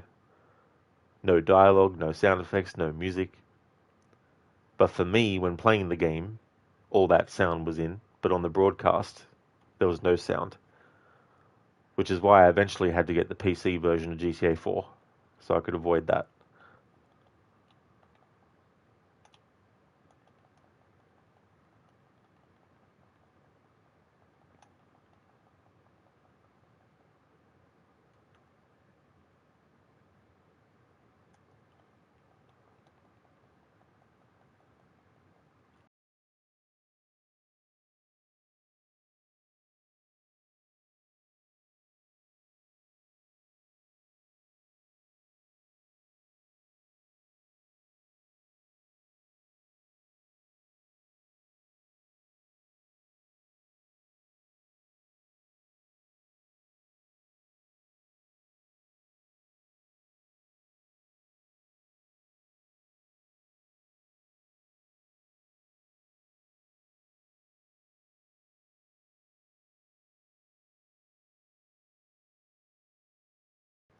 So time-wise, I'm on track to be able to finish this playthrough, and then make a start on my annual Tomb Raider series runs with the original Tomb Raider, which will be the game that replaces this one for Saturdays and Sundays.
Miss Rebick, I hope that the rumor of the GTA 4 remaster is true. You would like to hear your cousin bug you again if you want to go bowling. I'm sorry, Roman. I'm busy right now.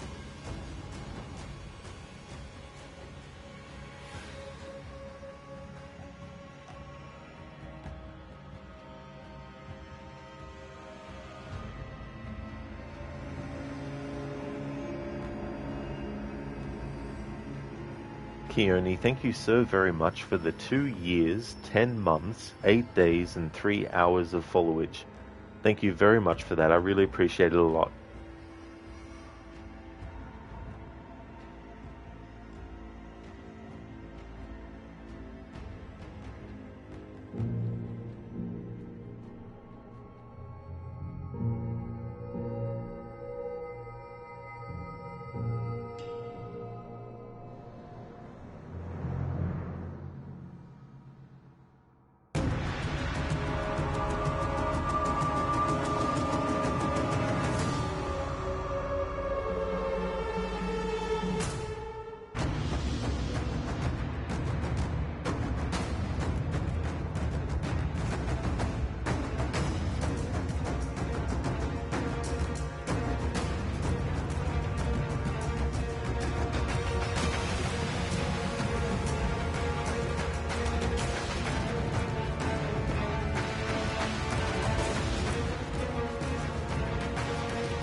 In Mita, thank you so very much for the 10 months, 26 days, and 11 hours of followage, and for the 1 month, 5 days, and 15 hours of watch time as well. Thank you so very much. Hey there, Lattice. Welcome on in, dude. Hope things are going well. Thank you so very much for the 3 years, 7 months, 14 days, and 17 hours of followage, and also thank you for the 6 months, 14 days, and 7 hours of watch time as well. That's really cool, dude. Thank you. Cheers, Mita. Thanks, dude. Oh, nice, Lattice. That's really good. I'm glad to hear that you're going well. That's excellent. As for me, I'm doing really good too, having a good Saturday. Going to be finishing this game soon, but I've got another Tomb Raider game lined up afterwards. I'm going to be doing my annual series run, starting it with the original Tomb Raider. It won't be the original because I'll be using the remastered version, but I'll have it in the old graphics for the whole playthrough. But yeah, that'll be the next game after after Rise of the Tomb Raider is finished, and then it'll be my Saturday and Sunday game moving forward. But yeah, it's going really, really well. Thanks, dude. Yeah, Ludus, yeah. So I'll be going back to the first game in the series, and I'm going to do them in groups like I'm doing with the Assassin's Creed series, so I won't do them all one after the other. But I'll be doing the first 3 Tomb Raider games back to back. And when that group is finished, I'll take a break. Because I've already played through the 6 games at the start of the year for the remastered version, because for the remaster of 1, 2, and 3, I replayed those in the lead up to the remasters of 4, 5, and 6 coming out, and then for 4, 5, and 6 I spent a lot of time with each game doing a graphics comparison. So because I've spent so much time with those 6 games already, I wanted to put a break between the first 3 and then the next 3. So yeah, after I do the first 3 games, I'll take a break doing different games and then come back to that annual series run later on. But yeah, Lidus, I'm looking forward to playing the first game again too, because I've got a challenge that I've come up with, but I won't be revealing it until I'm actually streaming it, because I want to keep it a surprise. But yeah, it's going to be an interesting challenge.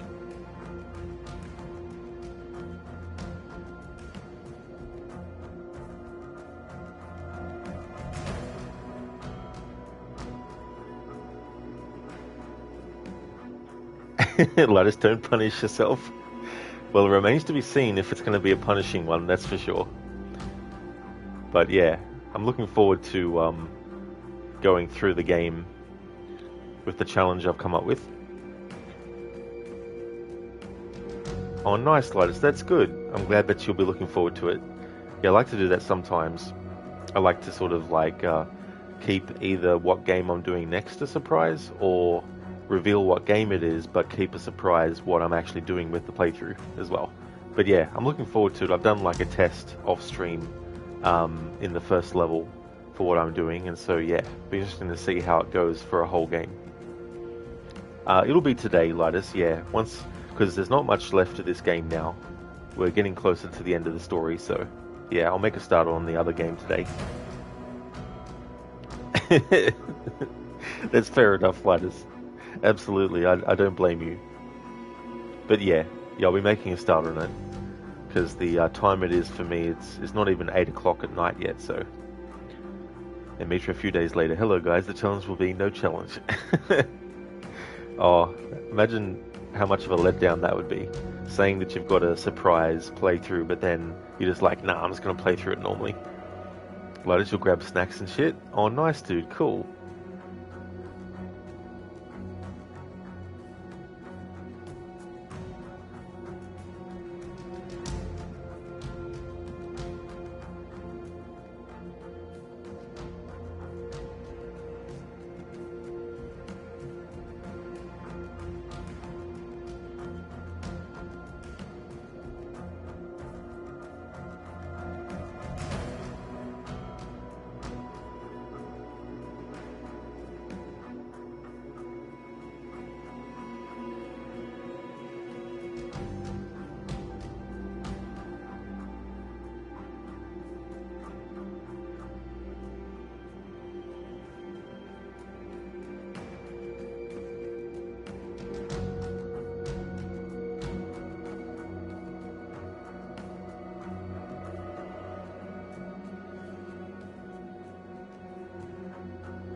Lotus.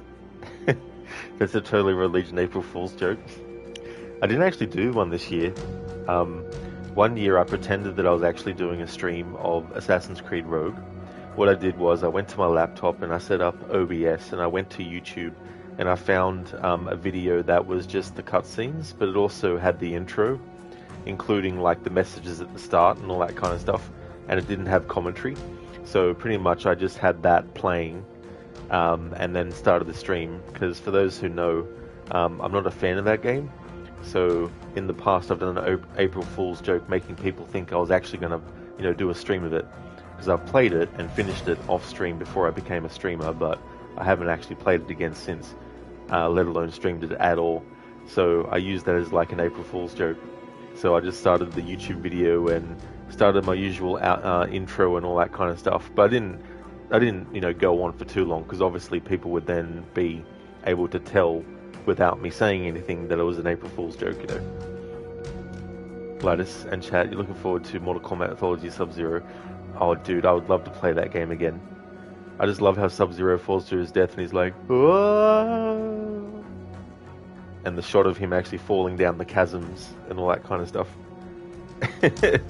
Exactly, Gladys, yeah, That was my way of doing like a April Fool's kind of thing.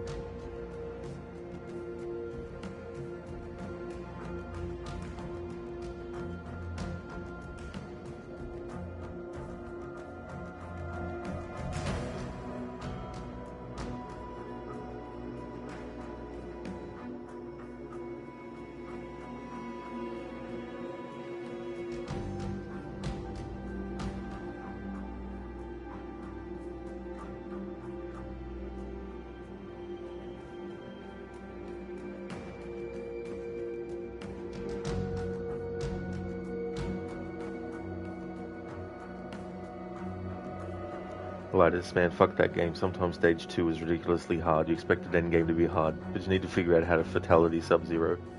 Oh, yeah, the later levels where you have like these big giant dinosaurs and robots and all that kind of stuff in Mortal Kombat Mythology Sub-Zero. I wouldn't mind them doing a remake of that. Like, don't make it, 3D or anything like that, but still keep the 2.5D and all that kind of stuff. But obviously make the graphics look very different and improve how Sub-Zero controls. So instead of having to press a button to make him switch which side he's facing, get rid of that completely so you don't have to do that, So I think they could do a really good remake with that game if they wanted to. And for shits and giggles, allow you to actually, have the original version to play as well if you wanted. That's fair enough, Lightus. Yeah, I definitely knew who you meant though. You want Fatality Scorpion, yeah. Fujin stage was fucked up. Oh yeah. It makes you think you've won the fight and that you're going to be fine, but then at the last minute, the gust of wind blows you off the edge, and if you're not prepared for it, you die and have to start the fight again. Such a troll move that they did. Yeah, Lightus, exactly. They could do a lot of good stuff with it, and that button was stupid. Yeah, like, no.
Lighters, Fujin is an asshole. You can't believe he's Raiden's brother, more or less, you think.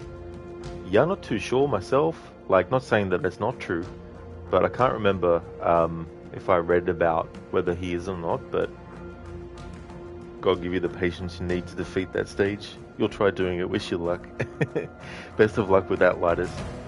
When I did the playthrough I did last time of it, I just used the 1,000 lives code, because, yeah, I don't know how many lives I actually used, but it definitely would be more than 100, that's for sure.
Yeah, me too. It is crazy how the cameraman follows that ball of fire.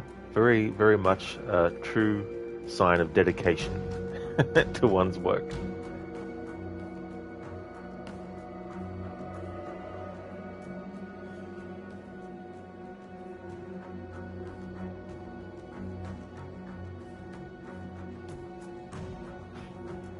Crooked, I hope they got a raise. They really should. They put their life on the line.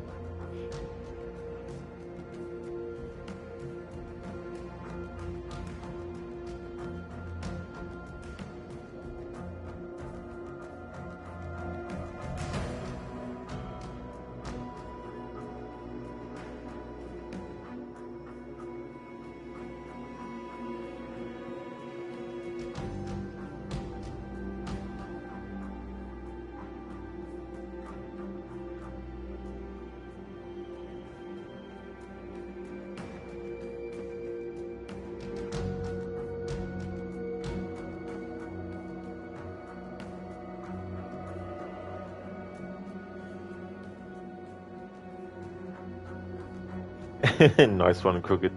Probably worked on the set of Jackass previously.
Hey there, Ryu. How's things going, dude?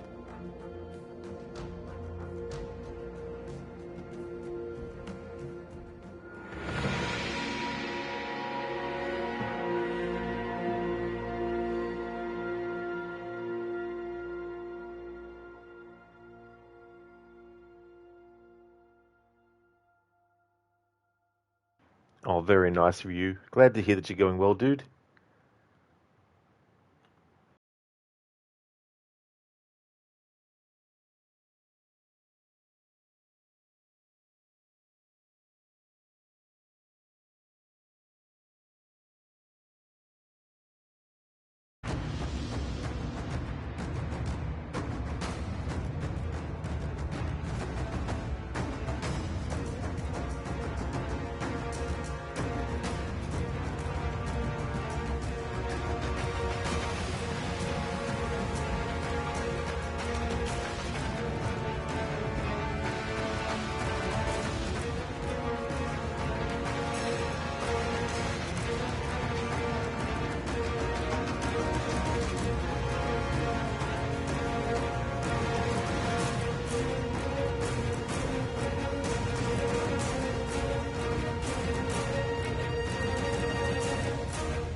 Malaka, the shooting with fucking fire.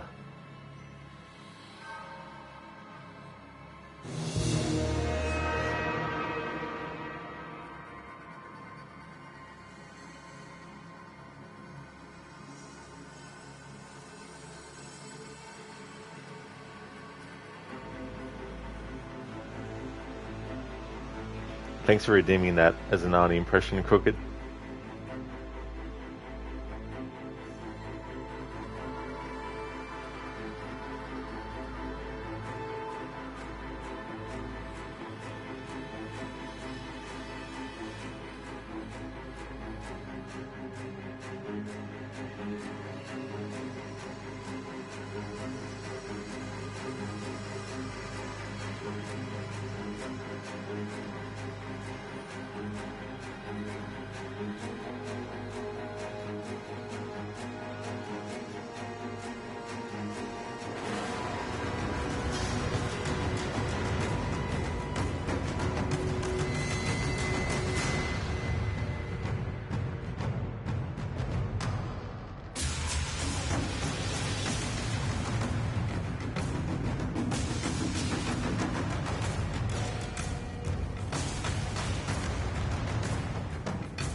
Hey there, Shaliv. Welcome on in. You like how even after the long breaks you take from Twitch, you're always streaming when you get on Twitch. That's interesting timing too, as well. Like especially with time zone differences and all that kind of stuff that can come into play too. It's good to see you in chat again. I hope things have been going well. Definitely still streaming. Next year, it'll actually be the 10th year since I started streaming. How's things been? I'm doing a music-only playthrough, so that's why there's no sound effects or dialogue.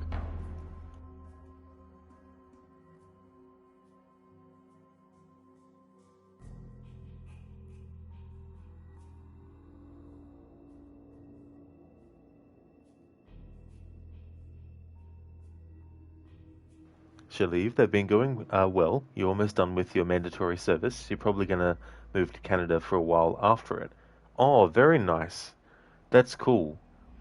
I've never actually been to Canada before, but if you do get there, like hopefully it's going to be, a great place for you as well, that you'll enjoy it too.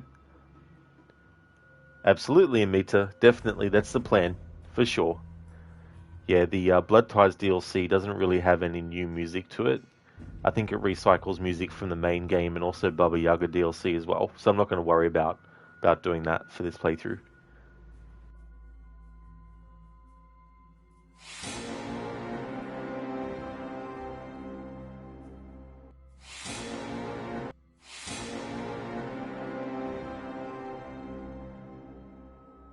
Shaliv, kind of just bored, can't find an interesting game. You tried to dedicate to Death Stranding and like it's interesting, but some missions are boring. You just want to download cheats to make Sam walk faster.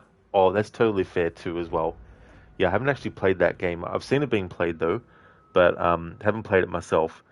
But hopefully you can find another game that will be more interesting as well, and a lot more fun if you're not having fun with Death Stranding as well. Because it's one of those things too where I was sort of curious about what kind of play, what kind of game it would be, and then when I saw it played, I thought, well, I wouldn't mind, trying it in the future. The first part has long missions. It is fun. After that, it gets very fun. Oh, that's good though. That's good. At least there's a fun aspect to it as well. But yeah, when you get like long missions, especially like how long they can be and how drawn out.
should leave.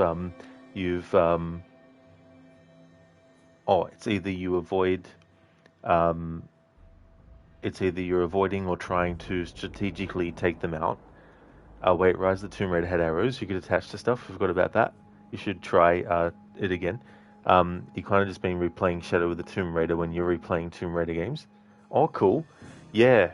Yeah, it's cool too, the different weapon types with your bow you can actually get. I really enjoy using the poison clouds with the bow. It's really effective when you get it fully upgraded, and also to take out multiple enemies, especially if there's like a choke point and you want to get rid of a lot of enemies before they get a chance to even start attacking you. Like there's a part where they're what do you call it? They're cutting through the door, and as they're doing it, before they finish the process, as soon as the door comes down, if you shoot the poison cloud, you kill them all in one hit. So I like using those kinds of things in these games. What's your favorite Tomb Raider out of the reboot series? Uh, I don't know. It's kind of hard. It's probably a toss-up between the 2013 and this game, I would say. Um, but I've played the previous one more times, I think, than this one. Also, you pre-ordered Mafia: The Old Country. Seems like a blend of Mafia and Uncharted. Oh, nice.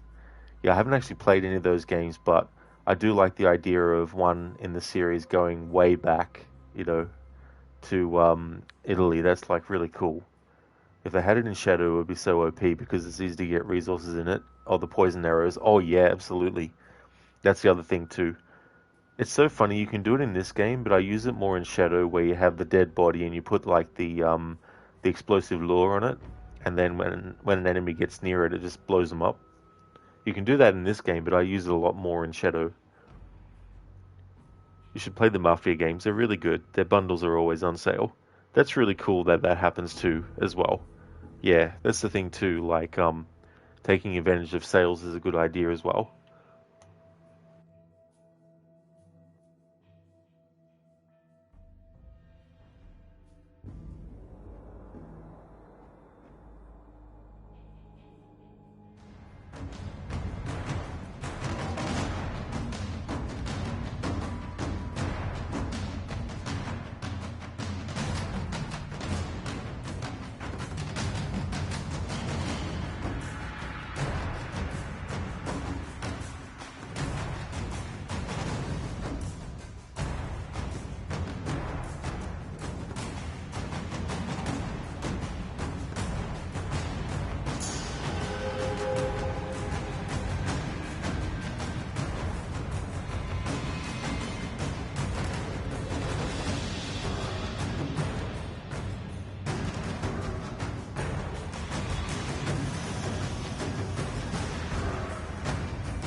Alright, sorry, that was a long music section with different variations and all that kind of stuff blending in from one to the next. Sorry for taking so long to catch up with chat. Let me scroll back up in chat. Shalib, or just go to Fanatical, Humble Bundle, or Green Man Gaming, verified key selling sites that don't do fraudy stuff, and get it for like $9. That's definitely a good idea to make use of that too, as well. Keone, would Lara make a good assassin? Lara Auditore has a nice ring to it. There's actually a trailer that they did for this game where Lara is wearing a hoodie, and I don't have it active at the moment, but I did have a emote of that. Imita Lara Auditore da Londra. Should leave Lara would be better at finding pieces of Eden than all of the rest. Yeah, maybe. Yeah. I mean, it'd be an interesting what-if crossover. I did Shaleave, yeah. Yeah, so for my music-only playthroughs, I have the dialogue and sound effects off, and I wait until the music either loops or stops before moving on.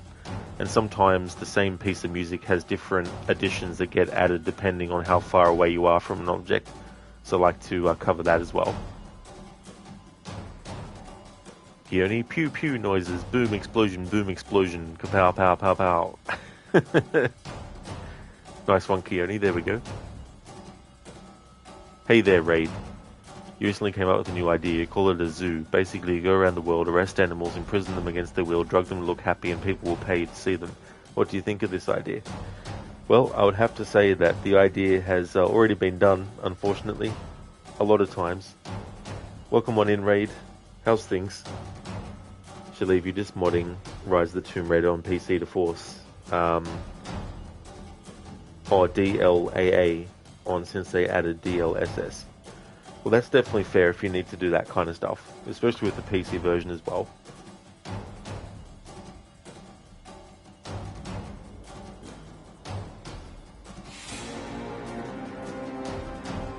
Okay, so we're going to have another long stretch of music that will play based on various things. We've got like a combat scenario coming up as well, and also got like a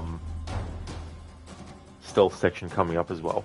In the stealth section, when it starts to loop, that's when I'll be able to, you know, use it as an opening to comment or catch up on chat as well. But yeah, we're almost through the game.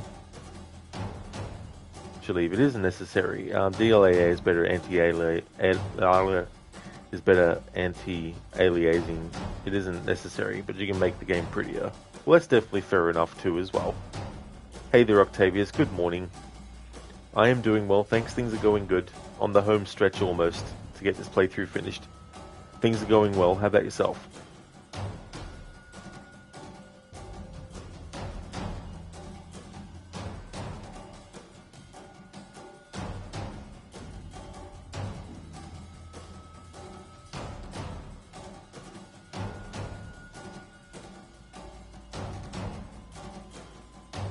Raid Death's Breath, also known as Morning Breath. Yeah. Ancient breath from the Old Kingdom. Octavius, last day before summer, you came a long way. Oh, very nice, Octavius. That's cool.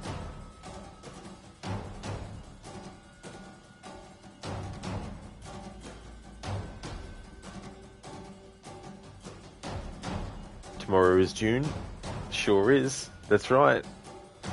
Year is going too fast.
Alright, so this music has looped. Shaleeve turns out switching DLSS version and forcing DLAA just takes 2 seconds. Some games you can just do it with the Nvidia app. Other is just downloading DLLs and stuff. Well, that's good that it's convenient and that it doesn't take too long as well. It's always good to have that combination of things.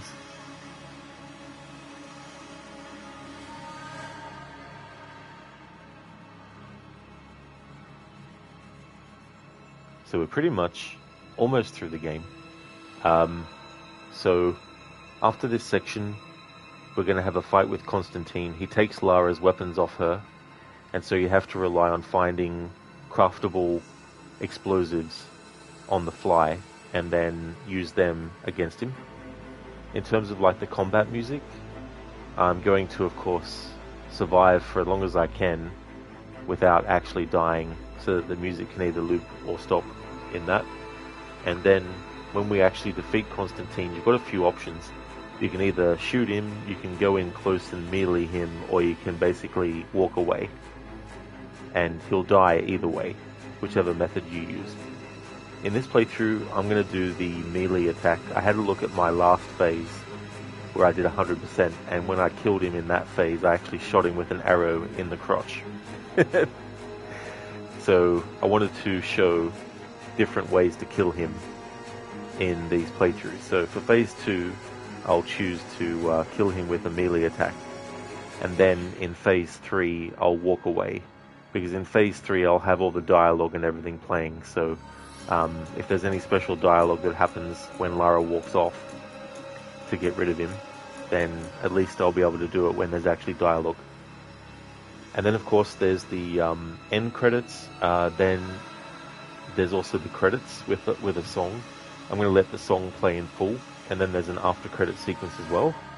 And then when you actually get put back to the main menu, when you load up your game again, there's yet another cutscene. So there's still a lot of content to cover, but we're almost through the game.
As I walk through frozen sands, through the flames of burning lands, my feet are torn, they're torn to strands.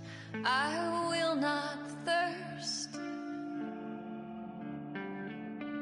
As I cross the raging sea, waves are crashing over me. They drag me down, they drag me down, but I will not drown. They'll know my name. After the storms are passing through, they'll know my name. When they've forgotten all about you, they'll know my name. After the storms are passing through, they'll know my name. When they've forgotten all about you, they're calling out, my name.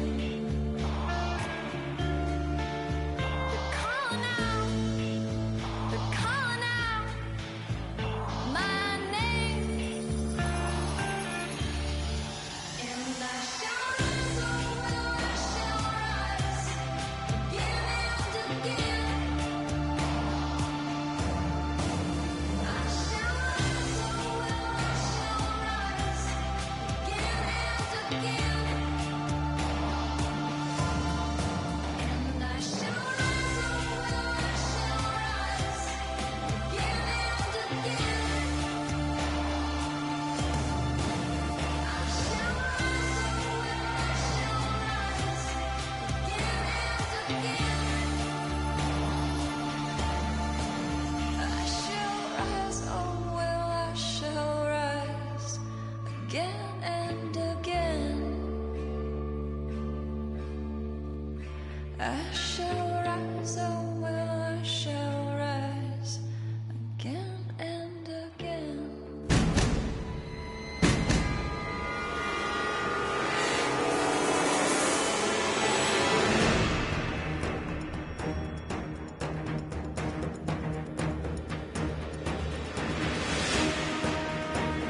And that concludes the Phase 2 music-only playthrough to celebrate the game's 10th anniversary.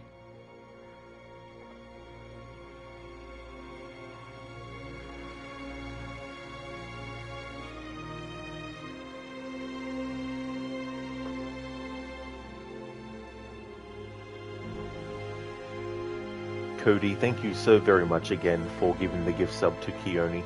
That was very generous of you to do. Thank you very, very much. And congratulations, Keone, for getting the gift sub as well. Hey, Ogorki and Dumbledore, welcome on in.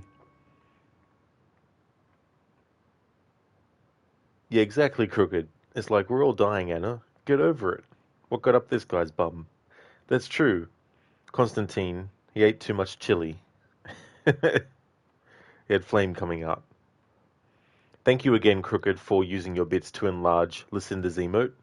Thank you very, very much. What's the plan? The plan is not to die. Thank you for the GGs as well, Senny. Crooked Lara, rise up. Exactly. It's like, wake up, quick. In Meta, thank you again for the GGs. Thank you very much. Thanks for that shout out, Crooked. That was so funny. How I said that instead of saying thank you for the GGs first. Thank you, Cody, for the GGs as well. Yeah, it is a good song. I haven't actually listened to it in full for a long time. Keone, damn, what a game. You and the boys clapping right now. Thank you so very much. Yeah, it is a really good game. I really like this one a lot. It was good to do another playthrough to celebrate its 10th anniversary. Hey there, Lucinda. Good morning. Welcome on in. How is Rise going? Oh, well, that answers that. Thank you for the GGs, Lucinda.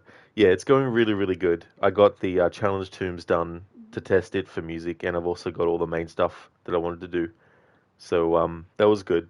This time around with Constantine, I did a melee finisher for him, and I had to do a similar thing to when I did my 100% run, where I was trying to get all the dialogue. So for the music with Constantine's fight, I had to keep on hiding from him to make sure I could get the music to play in full. Cody, you were picturing Death Stranding and Deus Ex to that music, lol. Oh, you were? Oh, cool. Yeah. Zereth GG.soup. Thank you so much, Zereth, for the GGs. And indeed, there is much to do and many soup on our horizon. Absolutely.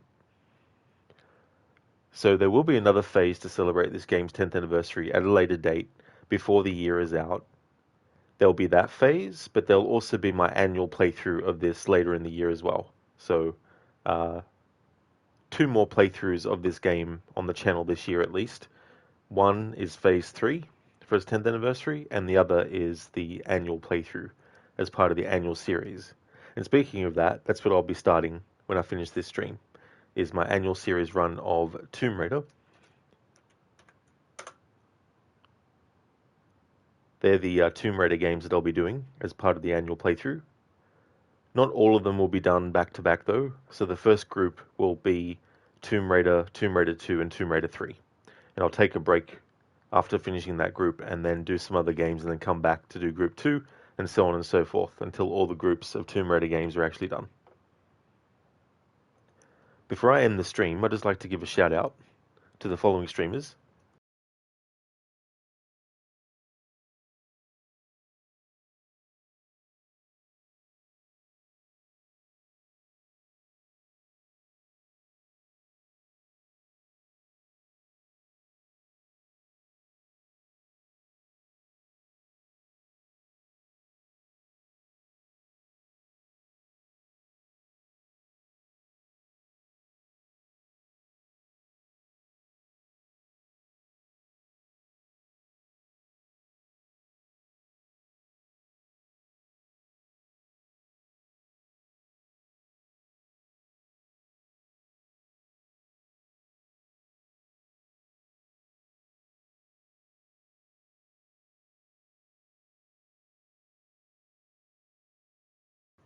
Would like to highly recommend people check out Absolution, who's doing games like The Hulk, AC, who is doing Left 4 Dead 2, Amateur Tech, playing games like Helldivers 2, and Mita is doing a playthrough of A Plague Tale Requiem.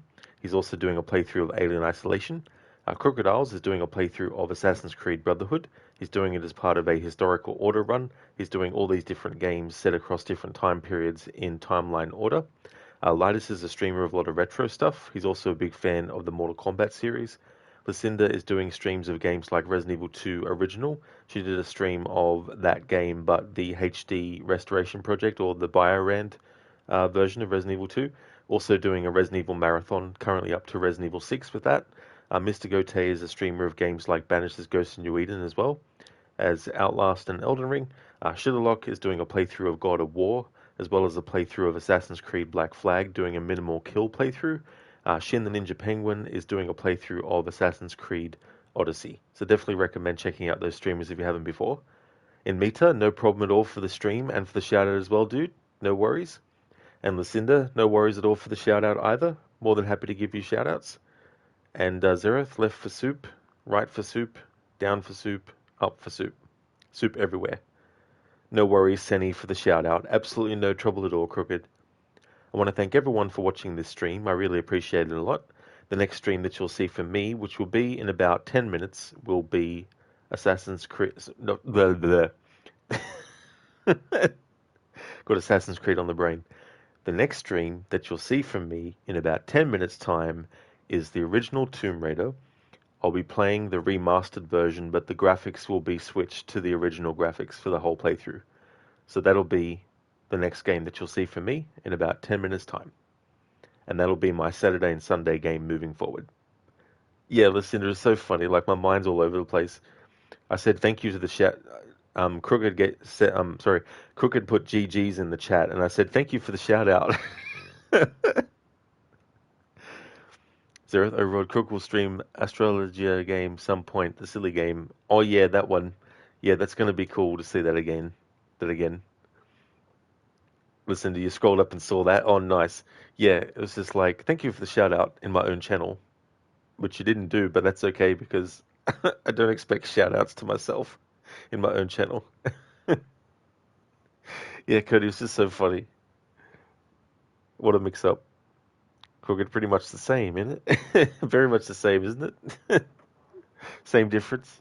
I mean, both characters run and jump and they climb stuff. I'll be back in 10 minutes with Tomb Raider 1996, the remastered version, playing with the old school graphics, and you'll find out what the challenge is with that game when I start the stream of it. Be back in 10 minutes.